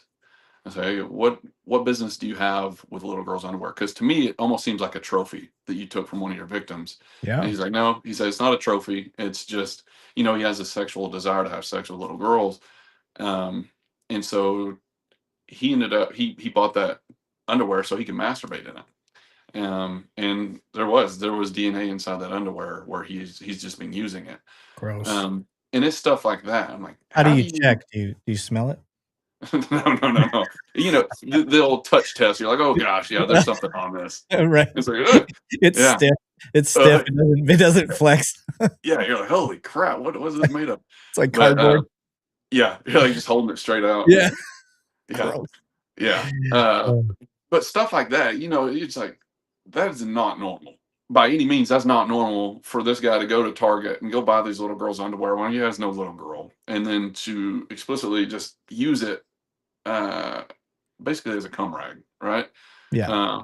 And it's the whole thought of that he took this off of a little girl. So yeah, it's, it's stuff like that. And, you can kind of go on and on and on about it. But um, going back to like you talking about you discuss things with your wife. So back on patrol, and this is one of the things I'm like, this is why I don't tell my wife about a lot of my cases. If she asks, I'll give her some details about stuff, right? But um, she's she takes care of kids. She's a pediatric nurse. She does all these things, so she's got a heart for kids as well. And You're I married don't to a want nurse too. to. Yeah, So am I. is that not the most typical thing? Cops and It nurses. is. It's crazy. But back on patrol, I had this little boy. He had drowned, and I remember hoping that the fire department was there first. 'Cause I'm like, I don't want to Yeah. have to do CPR on a 2-year-old little boy. But I get there, and sure enough, fire department wasn't there. We've got a great fire department, but they were, I guess, on a different call, whatever. And I remember getting there, and it was just a hectic, very chaotic, hectic scene. Um, and this little boy, he's already out of the pool, and the parents, they're freaking out. But he's purple, his lips are real blue, and I remember just doing CPR on this kid and trying to get him to breathe. And his body's trying to breathe like agonal breathing, but he's I don't think that I was even close to getting him back, but the parents Yeah. are jerking on me, pulling on me to save their little boy, all You these can't things. you can't stop. And that's the thing. I'm like, you've Yeah. got to back up. Like, I'm trying to help him. Yeah. But that was one of the first ones that really, really stuck with me because I'm like, man, how chaotic of a scene it was. I also had a 2-year-old at the time. And so, you relate these things. You're like, man, this is like my kid. And so that kind of going back to like taking stuff home with me, that translated over to me not ever letting my kid get into water without me around. To the point that I would yell at people if they did something around my kid while they're in the water. Um, because that's my priority is like, I can't let my kid turn out like this other kid, Yeah. and it's not the fault of the parents, accidents happen. Yep. But I remember I would tell my wife about it. I talked about it for the longest time. She was one of them that encouraged me to go to counseling. She was like, you've got to go see somebody. Like, you talk about it Yeah. every day. I remember the day, August 7th, 2021. I'll never forget it. That's whenever it happened. But um, after talking to her about that, and then I was like, man, I almost feel like I'm depressing her by detailing everything from what I had to do. Yeah. And this is something she's done CPR on kids and stuff, and she understands. She's like, but in her CPR cases, it's a controlled environment. Mine, I've got the parents yanking on me. I've got all this Yeah. stuff going on. But after that, I was like, I don't really want to tell her a whole lot whenever it comes to kids because we've got young kids ourselves. She deals with kids all the time at work. Yep. And it's not something that I feel like you will ever get used to as a detective who works these kind of cases and stuff. But I just don't want her to ever have I don't know, her view of trying to protect kids ever skewed. Like, man, this is such a dark world that we have to work in. But like, I don't Yeah. want to relay that to her. Because I always want her to just be, giddy and happy to help kids. So, Right. and Yeah. I think that's something that you don't, you can, whenever you go work a dead body call, right? Like, oh man, this person died from an overdose, whatever. You just step all around the body. You're trying to take care of the scene process, make sure something nefarious hadn't happened. Um, but with kid cases, it's never like that. Yeah. It's not just a run of the mill. Like, I don't feel like you ever get desensitized to um, dead kids, right, or Right. sexually abused kids or anything like that. It's every time you get it hits you, and you're like, oh man, I've got to do something for these kids. Yep. And most recently, speaking with a colleague kind of doing the same thing. He said what he does is whenever he would have a child victim, he would have a picture of that child victim, and every day he would come into work, he would put that picture up, and it would remind him that's his why, and that's what his purpose is to get justice for that kid. So I'm like, oh, I like that idea. Keeps you focused, keeps you optimistic that you're doing a good thing, while also kind of keeping you grounded so you don't lose your cool on some of these things. Yeah. Yeah. Absolutely. You said something that kind of, I don't know if enough people know this about policing, and firefighters and EMS. Yeah. When it's a kid, we don't pronounce on the scene ever. We work until we get to the hospital, and the hospital works until the doctor says it's done. Yep. And that's kids in general. Yep. I should preface, like, when it's something fresh like that. Now, if it's like Yep. a decomposing body, obviously, Yes. we're not working on a kid for stuff like that. But yeah, when drowning, whatever it is, oh God, drownings are bad too. They Because just are. like you said, the body continues to try to just fight, even Mhm. though that they're done. It's Yeah. but it's not my job to say that it's done. And I think that's No. kind of how everybody I know, anyways. It's not my job. My job's to work until as limited of medical training as us cops get. Yeah. We work until we can't work anymore when it comes Yeah. to Do everything kids. you can until EMS takes the kid or whoever. Um, until EMS takes a kid to a medical or a children's hospital or wherever, fly them out to wherever they got to go. Yep. It's our job to just try and get that pulse back. Yep. Yep. Absolutely. It's not that we don't work harder on other people, guys. That's not what I'm saying. Don't get on here and be, oh, cops, stop working on other people then. I'll be that guy. Yeah. You know what I'm saying? Yeah. Thanks, Harrison. Harrison said he's got to go. Appreciate Harrison dropping the memberships tonight. I think he dropped 10 memberships. I don't know if I got a chance to shout out. I didn't want to cut off our guest, but sorry, guys, I get long-winded sometimes when talking. Oh, you're fine. You're fine. Absolutely. I just anytime people decide to throw their hard-earned money towards the channel, I like to give them some props and thank you very much. It all goes right back into the show, so we can continue to make what I consider great episodes. This is going to be a really great one. Yeah. I'm thankful to be here for this. And something that I think I've even talked to you about it in the past is I think it would be beneficial, and I would like to at some point be able to do this thing, go around to different prisons and talk to some of these convicted sex offenders about, and it's not so much about wanting to give them a voice, but use it as awareness and see if some of these people that have nothing to lose will tell us why they did what they did and what they Yeah. looked for, and try and turn that into prevention for parents, right? Yeah. And it's I would never want it to get spun like, well, I'm giving this person an opportunity to claim fame or something. It's not that. I would want to do it just to kind of go inside the mind of a predator. You know what I mean? Right. And Just try like and serial killers. We do yeah, the same thing with them. We profile them. absolutely. Why would we not do that with child predators to try to help stop future victims? Yeah, absolutely.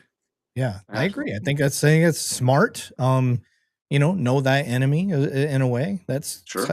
how I look at it. And people are going to think I'm weird for saying this, but there are truly some predators that know they're sick in the head. They acknowledge it, and they do try to figure out ways to make it right with themselves. If by them trying to make it right with themselves is to help us out in catching future people, I'll take it because my ego's not involved in this. I want to catch other people like this guy. Yeah. So, Absolutely. which that goes into another question. I've never ran across a female predator. Yeah. I'm sure they exist. They do. I've never seen or heard of one. Yeah. I think there's been studies out there. It's like 85% of these kid victims that were studied, 85% of their abusers were male. And I've only actually worked, I can only think of one that really stands out that was a female. It was an elder, or I say elderly, she's not elderly, but she's close to 70, over 65. So by Texas law, Texas she's law, elderly. she's elderly. Yeah. Yeah. So but that one, I mean, she was gross, very, very nasty, very, very nasty person. And it's like, what in the world? Why would you talk about kids this way? But she was another one that people, never had any idea she would do something like that. She babysat for people. So yeah. That's crazy. That's crazy. Nasty. Lacey dropped a comment and said, will Seth be adding any long form content on his YouTube channel? Hey, so I actually thought about that earlier today. I'm like, what could I do for long form content? Because, most of my videos I upload on TikTok and Instagram. Short form stuff. I get Yeah. it. And, I usually keep it about a minute or less. Mhm. And so I've kind of tried to think, I'm like, what kind of long form content could I do that people really want to, engage with? So I'll definitely say it's not ruled out. I just got to do a little more I can thinking. help get you started, brother. Oh yeah, I know. For I'll sure. send you a text after this. Yeah, yeah, for sure. Because I started what I like to call my in between. It's not short form, it's not long form. It's kind of that mid length. Yeah, I call it the gray area. So yeah, where I start talking about kind of hot topic things that, like the last one I talked about was needs to be a police registry. So if you get in the hiring process fired, um, whatever it is, whatever your jacket is in law enforcement, whether it was you applied and you got ruled out, and an agency's like, no, we're ruling them out because of this. Like that needs to go into one national registry. If you get mm, fired, that whole investigation needs to be put in there, and there needs to be a name signed off to it. yeah, And investigations need to be complete. It's another part that I think needs to happen. So if you get in trouble and they're like, well, we'll let you resign in lieu of finishing this investigation. No, fuck that. You need to finish that investigation, whether they resign or not. And that findings needs to go to that registry. So then if you become that Ronin cop that jumps department to department, doesn't matter where you go in this country, that's going to follow you. yep, And then at the same time, there needs to be, because there's departments that will try to railroad you and get you fired for some bullshit. yeah, And yeah, any good investigator is going to be able to see through a bullshit case. So that's another thing that it would help protect the good cops, and it would, stop these shithead cops like the Sonia Massey case, where that dude went to 6 different departments in 4 years and then ends up shooting that lady in the kitchen for the boiling water. oh yeah, That should have uh, never fucking happened, bro. yeah, Shouldn't even have been in the house. They should have done left. They'd already checked the perimeter. There's no intruders there. You could tell she was batshit crazy. yeah, Like all the signs were there, and then I talk about that case quite a bit because it pissed me off so much. But now that shithead's doing 20 years in prison. So yeah. I mean, we would yeah. we would hold everybody else accountable for it. Just because somebody wears a badge and carries a gun doesn't give them the right to just take somebody's life Right, whenever it can be avoided. right. Oh yeah, especially And when that was and so avoidable. I'll But the say like red flags were there. and I've never worked with somebody that I even questioned, and I'm thankful for that. I've never worked with anybody that I've questioned their morality or kind of where their I don't know standards were. I never questioned if somebody would do something ridiculous, and if I had, I would address that. But I'm very thankful that I've never had to work in a department where that's a problem. Because, like I said, it sheds a bad light on law enforcement in general, but specifically your department. Like, man, how can you be proud to work here because somebody ruined the name for you? Yeah, yeah. I've unfortunately I have Yeah, I've had to arrest 4 cops. Some for my own, some not. The yeah. worst I've one arrested was, cops from other places, just none yeah, in my own department. So, yeah. One shithead drunk drove. He was a detective. Drunk drove, T-boned a car, broke a 14-year-old girl's leg in the back jeez. seat, fled on foot, got picked up by a friend on the department. Then they drove a couple blocks away from the house, but we were already, the idiot left. I found his business cards all over in his vehicle. So I Wow, knew whose vehicle it wow, was. So we automatically sent units and the helicopter over towards his house, figuring that's where he was going to go. And we found him waiting in a car. We because you got the red hot thermal. So yeah, we saw a car sitting with the engine on like a couple blocks away, and he was just trying to wait it out for the cops to go away, and then pulled up, and we got him that way. So wow, he got prison, I think. I know for a fact him and one other person, that lieutenant and one other person, got fired from that department as wow. well because of all their involvement. Yeah. Um, Yeah, it's not that and hard to just be a good person. yeah, and they tried to play he was being a good friend when he said, "Hey, I need you to come pick me up. Just don't ask any questions." That's what he told them. Yeah, So they did, but you got to know that there's something up. Like you yeah. got to If know. somebody calls me and says that, I'll be like, I Yeah. don't know if I want to do this. Yeah, unless you're my child, like I'm not. Yeah, for real. Sorry, I'll Yep. do anything for my child. But yeah, no, there's no way. And so yeah, but yeah, that was a shitty one. Alcohol is usually involved when that happens. Yeah. Yeah. So, um, Well, let me see if I got any other questions going on in the thing. Freeman said, "Okay, Seth, I feel like we're all with you. Thank you for your hard work." Oh, I appreciate that very Yeah. much. Let me see. You are great area. You're great area post on use of force. What? Perfect last week, whatever it was. You're great. Oh, I think what he's trying to say is your gray area post on use of force was perfect last week, or whatever it was. Yeah, that's what we're trying to say there. John, I don't want to butcher his last name. John said, I remember a case study on 200 enforcement officers, judges, and even a sheriff being arrested. Rough time. Yeah, I will. It seems like a lot more cops are getting held accountable lately. Yeah, and I don't know if that's, I don't know if it's because of social media, cameras everywhere. I don't know what it is. I think that's a lot of it. I think a lot of it is cameras everywhere. I do too. And whether that's the officer's body camera or just, citizens with phones, Yeah. recording the conduct. I don't know, but I do feel like it has been more often. There was something I was wanting to talk about. I made a video on it earlier today.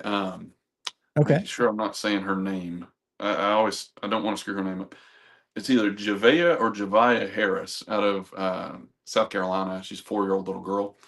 Okay. She was reported missing June 30th. Parents had said that she was outside playing, and from there she just went missing. So I'm not exactly sure what the whole details were for the last couple days or the next few days following that. But yesterday, it actually came out that they believe that she had been dead for over a month by the time she was reported missing, and it was due to child abuse by the parents. So they were both arrested for child abuse leading to homicide. So that's just something, like, I'm a big fan of bringing kids' names out who have been taken from the Yeah. world by the hands of people who are supposed to take care of them. But that's, it's a sad thing to hear, but a 4-year-old little girl that was, just being a kiddo, and, Yep. eventually was abused or beaten to death. And then to the point the parents, I don't believe her body's been recovered so far, but they were able to put things together to say that the parents have been the abusers, and they ultimately killed her. So they're both held without bond right now. Yeah. Ryan asked, any frustrations with DAs with your cases? Man. Can't really picture that in the area you're at. They're pretty known for their justice. They are. Yeah. I honestly, it goes back to what I said earlier. I've got great relationships. If there's anything like that I have questions about, Mhm. we communicate very well. I have not had a case get thrown out or dropped that I've sent over to the DA's office. Everything that just came over, I usually get pretty good feedback on. Like, hey, great work. I've got one coming up in September that it'll be a big one, just because it involves a lot of things that are hot topics right now, abortion and all kinds of different stuff. Yeah. So that one, that's a big case, but um, I don't have any complaints, honestly, and that's not just because I don't want to say anything bad about them. I've just got nothing to complain about. They do great work. Gotcha. Nice. Yeah, that's I will say, when I finally, because when you first become a detective, at least for me, I was like in over my head. I'm like, oh my God, there's so many new things to learn, how to file the cases, how to communicate properly back and forth with the intake DA versus the actual DA that's going to prosecute the case. I didn't realize there was a difference there. So me either. yeah, I'm like, oh, okay, there's a guy. Okay, now it kind of makes sense, because it's the same thing in the detective's office where I was at. Was like, you have the guy that assigns the cases. That's another detective, but his job is to assign cases, which is an art in itself. And so it's the same thing for the DA. For those that don't know, let me educate you. Like, all these cases are coming in from around the city or county, however it is where you're at. And now the intake DA has to make sure there's probable cause for the arrest and all of this stuff. So he's looking at the integrity of the case. If you don't have it, he's going to let you know, like, no, we're not taking this case because you don't have what you need to push this forward. Where us as a detective, and so for detectives out there listening, new ones, like, don't be afraid to ask the intake prosecutor, like call them up and talk to them. Don't email them. Have a conversation with these people. Make them get to know you. Build the rapport, but ask them like, hey, what did I do wrong here? How do I fix this? Like, where did I mess up? Because to me, it looks like I have everything I need. I don't think you're going to push a case forward if you didn't think you had it. So then they're going to be like, well, this is how we look at this in court now. Like you're at a different level. You're not at the officer level anymore. And then take what you've learned as a detective and go pass that on at roll calls for patrol, because there's so much you didn't know in patrol at the detective level.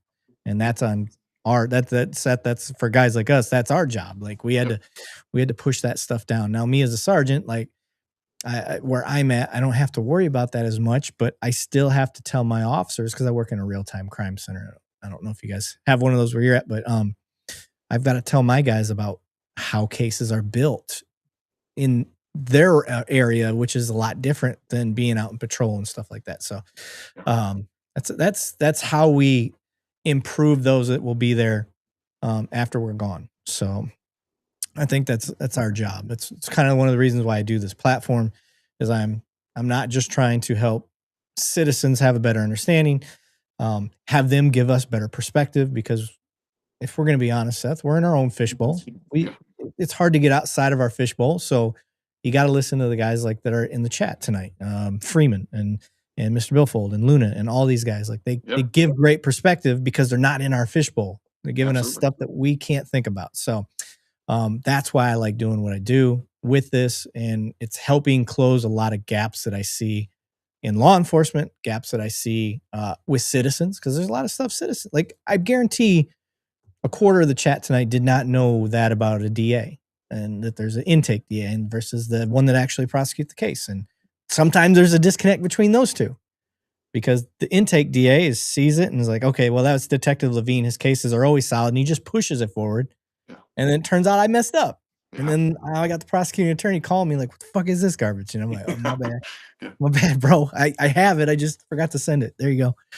So, yeah. But for you, how long you think you're gonna do this for the ICAC stuff? As long as they'll let me. That's the thing. So there's people in our area that have built really good names for themselves, and like when you think of ICAC, you think of these certain people. That's what I want. I want to be known for not knowing all there is about it, but like how to steer people in the right direction, how to investigate some of these cases. So as long as they let me do it, I want to keep doing the ICAC and just the physical and sexual abuse investigations as well. But I see no quit anytime soon. Excellent. Okay. Well, good. I will help you definitely get that path. When we get off here, I can tell you about all the ways that I'm networked with a lot of big names that would probably love to have you involved anyway. And Stephen Hill wrote, where can we follow Seth at? So, unfortunately, I was having a hard time with my links setting up here. But so I would say TikTok is where I started, and it's I think my actual handle on there is at healthy_cop. But you can just find me by the Texas Detective, and then on Instagram, the Texas Detective Official, because the Texas Detective apparently by itself was already taken. Yeah. So it's like, dang. Same thing happened to me with Two Cops, One Donut. Yeah. So I had the little underscore. I'm like, you son of a bitch. Yeah. Okay. And then YouTube channel.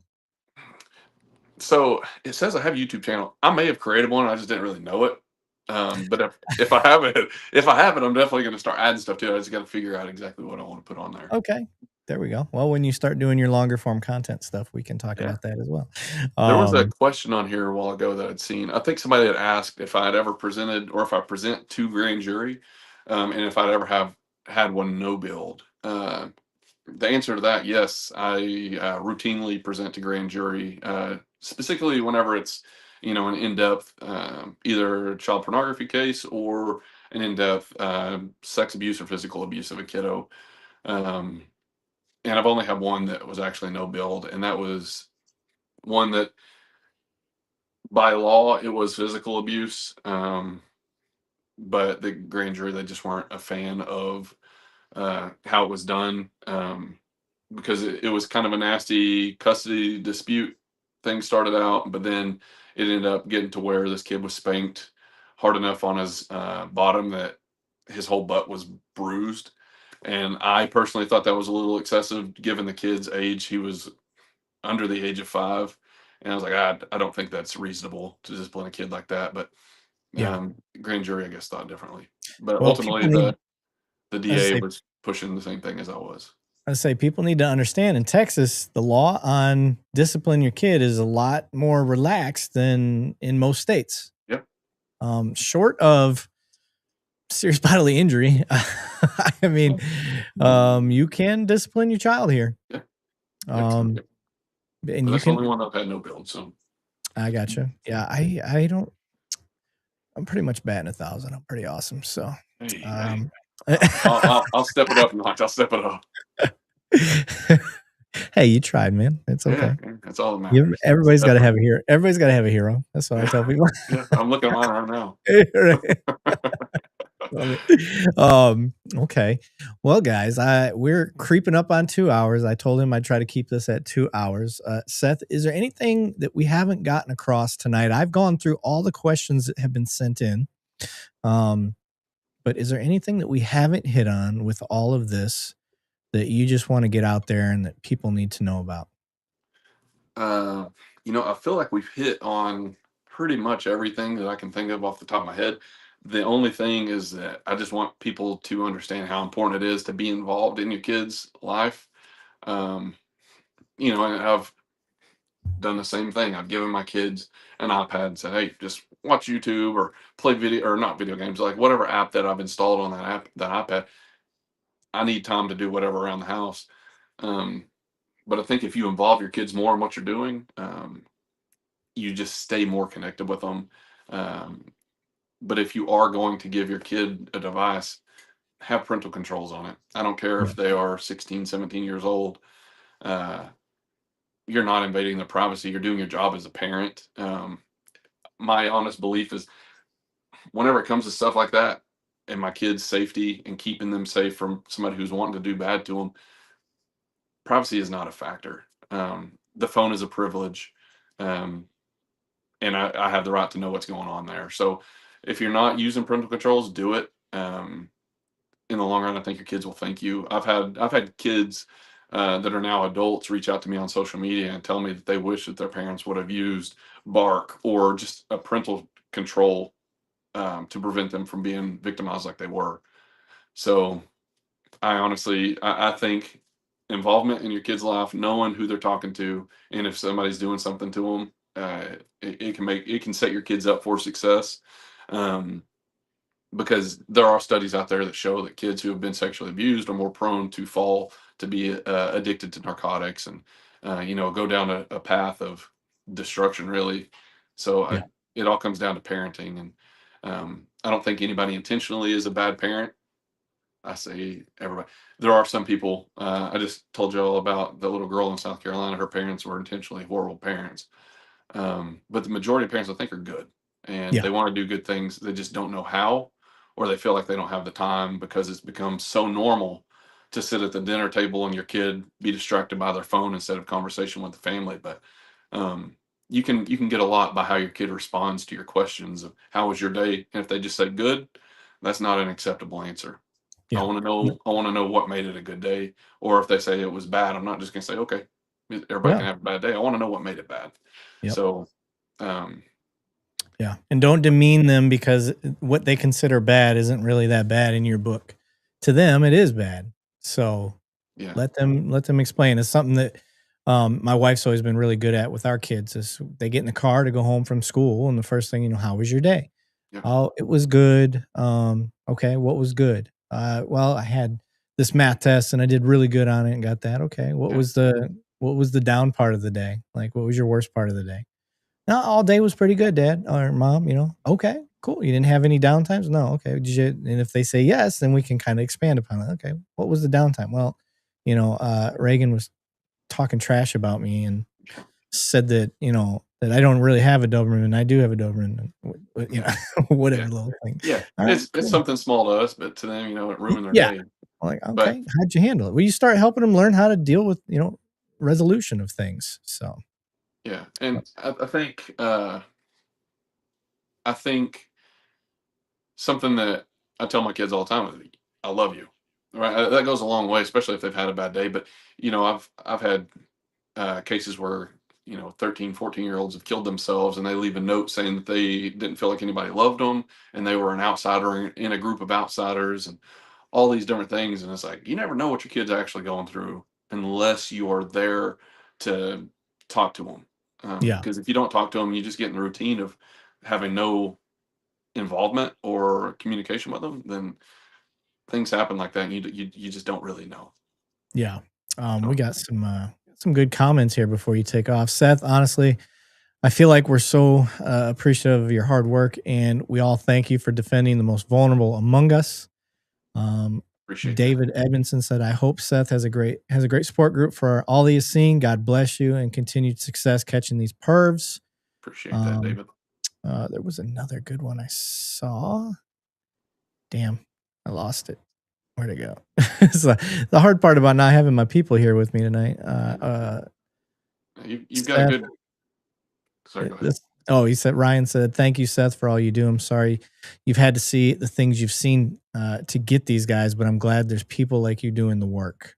Oh, absolutely. I appreciate that. You've got a good group of people commenting on here and tuning in for. I mean, people could easily hop on here and just be absolutely disrespectful, and but there's a lot of support here, and you've built a good community, and that's for sure. Yeah, And that's yeah, that's the big thing about it is being in law enforcement, no matter what aspect of law enforcement you're in. yeah, Um, Having a social media, I know some people are like, "Oh, cops shouldn't have social media," but this is where I think it's beneficial. When we're here for education, like you're never going to see me. yeah, I don't dance. All right, I'm never going to dance. I'm yeah, not going to sing. I'm not going to do all these things. But if I got to act a little silly to get some attention and then talk about a serious thing, I'll do that. yeah, Because at yep, the end of the day, I said it from, probably an hour ago, that my whole point of having social media was to educate people on how often kids are being victimized. But having a good community that supports you, I mean, yeah, that encourages you to keep on going. yep, Um, but like he had said, for all the things that I've seen, at the end of the day, I personally believe God has equipped me with the ability to process some of the information and keep moving forward with it. Because I know it's not for everybody. I work with a lot of cops who are like, I can't do that. I could yeah, not do that. Personally, I just couldn't handle that. And it's nothing on them. Them knowing their limitations is more important than them trying to swallow their ego and doing it and then doing a bad job or destroying themselves in the process of trying to do a good case. So, um, before you go, I Mhm. want people to understand what we're talking about when we talk about your videos in particular, because you have a very specific style, Yeah. and I love it. So this is his Instagram page. We got to get them numbers up there because Yeah. your TikTok's destroying that. You and I are the opposite. I cannot grow TikTok, dude. I just don't know. I don't know Man, how I'll to do tell it. you, TikTok's been, I feel like, growing kind of slower here. Like, I'm almost at 250,000 now. 249.2, I think, is what it was earlier. That's So, crazy. Yeah, I've been at 25,000 for like 3 years. So yeah. Yeah. it just doesn't move. It Yeah. is what it is. But let's try the first video here. Oh, we gotta unmute it. Whenever it comes to kids being taken from this world by the hands of another, I believe it's important for that little kid to have a voice and to have their story told. With that being said, let's talk about Javea Harris out of South Carolina. Just on June 30th, she was reported missing after her parents said that she went missing from just playing outside her house. Fast forward to July 4th, both parents have been arrested. Mom and dad have been arrested for her homicide. This is a 4-year-old little girl who had the whole world ahead of her, and the people who are supposed to take care of her, once again, we see it over and over. The people who are supposed to take care of them don't do it. Unfortunately, this little girl, she never gets to explore the world and see what she could have been or what God's greatest creation could have turned out to be. But thankfully, the parents are being held accountable, and hopefully that the extended family are able to grieve through this process, and I'm sure they would appreciate y'all's prayers. All right, let's look at, I want to find one of your, is where you walk in. Yeah. You might have to scroll back a little bit. Here recently, I feel like You changed it up a little? Well, not intentionally. Like, I I gotcha. just feel like my timing has been kind of thrown off a little bit, but yeah, I need to get back The to it thing because that's a lot of people love that. Oh, hey. yeah, it cracks me up. Let me try this one. Let's see what happens. So, as a detective who investigates crimes against children. No, that's not it. Oh, here we go. You're not in the frame.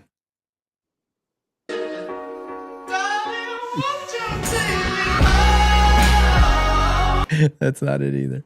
I have some, or like I ride in on a scooter and stuff. Here you go. This is one. Oh, hey. So one of the questions I get asked the most is, how did I get into the position to investigate the case? I just wanted you guys to see. He's got like 100 videos where he starts and he just comes into frame. Oh, hey. And he's so Eeyore about it, just so downtrodden. And then it turns out he's saying some of the most critical information ever. I love it.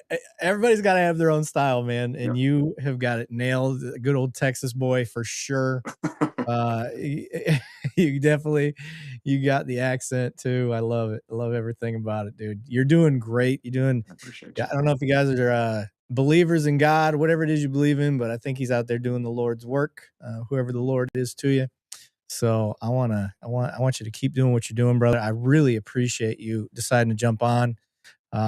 It's always risky. You never know how a person's going to be unless you really do your research on them and whatnot. And you took a risk, like everybody does when they try to do one of these things. I think you nailed it. I think our people love you. I think you just got a whole bunch of new fans. I hope And so. yeah, we're gonna put this audio out, and we're gonna put the video out as well. So see that. Look forward to this episode, guys, on Apple, Spotify, YouTube. They'll all be available for you guys to check it out. And there's a whole bunch of other platforms for the audio version if you like that stuff. But I'll clip this up too, Seth, and then I'll tag you in everything that we do. Sounds great. And see what happens. But yeah, make sure you guys like, follow, subscribe, and then yeah, everybody that's in the audience tonight, thank you for participating. This was a good, simple episode. I like this. We didn't complicate it with a bunch of people on the night, and not that they were available. Everybody's busy tonight, so I found out I was doing the episode by myself, and I was like, sweet, it's going to go by smooth, fast, and not be complicated. So you got anything to close us out, brother? No, sir. Like I said, I appreciate you for letting me come on here and spread the word. Anytime I can get the opportunity to talk about some of these things, I do it. Awesome. And I think our audience would love to have you just come on and be a part of some of the other stuff we do. We don't have to keep it about children stuff every night. We just come on and, use your experience as a cop and join in the chats. So absolutely. Yeah. I'm open for it anytime. Hell yeah. All right, guys, everybody out there, thank you.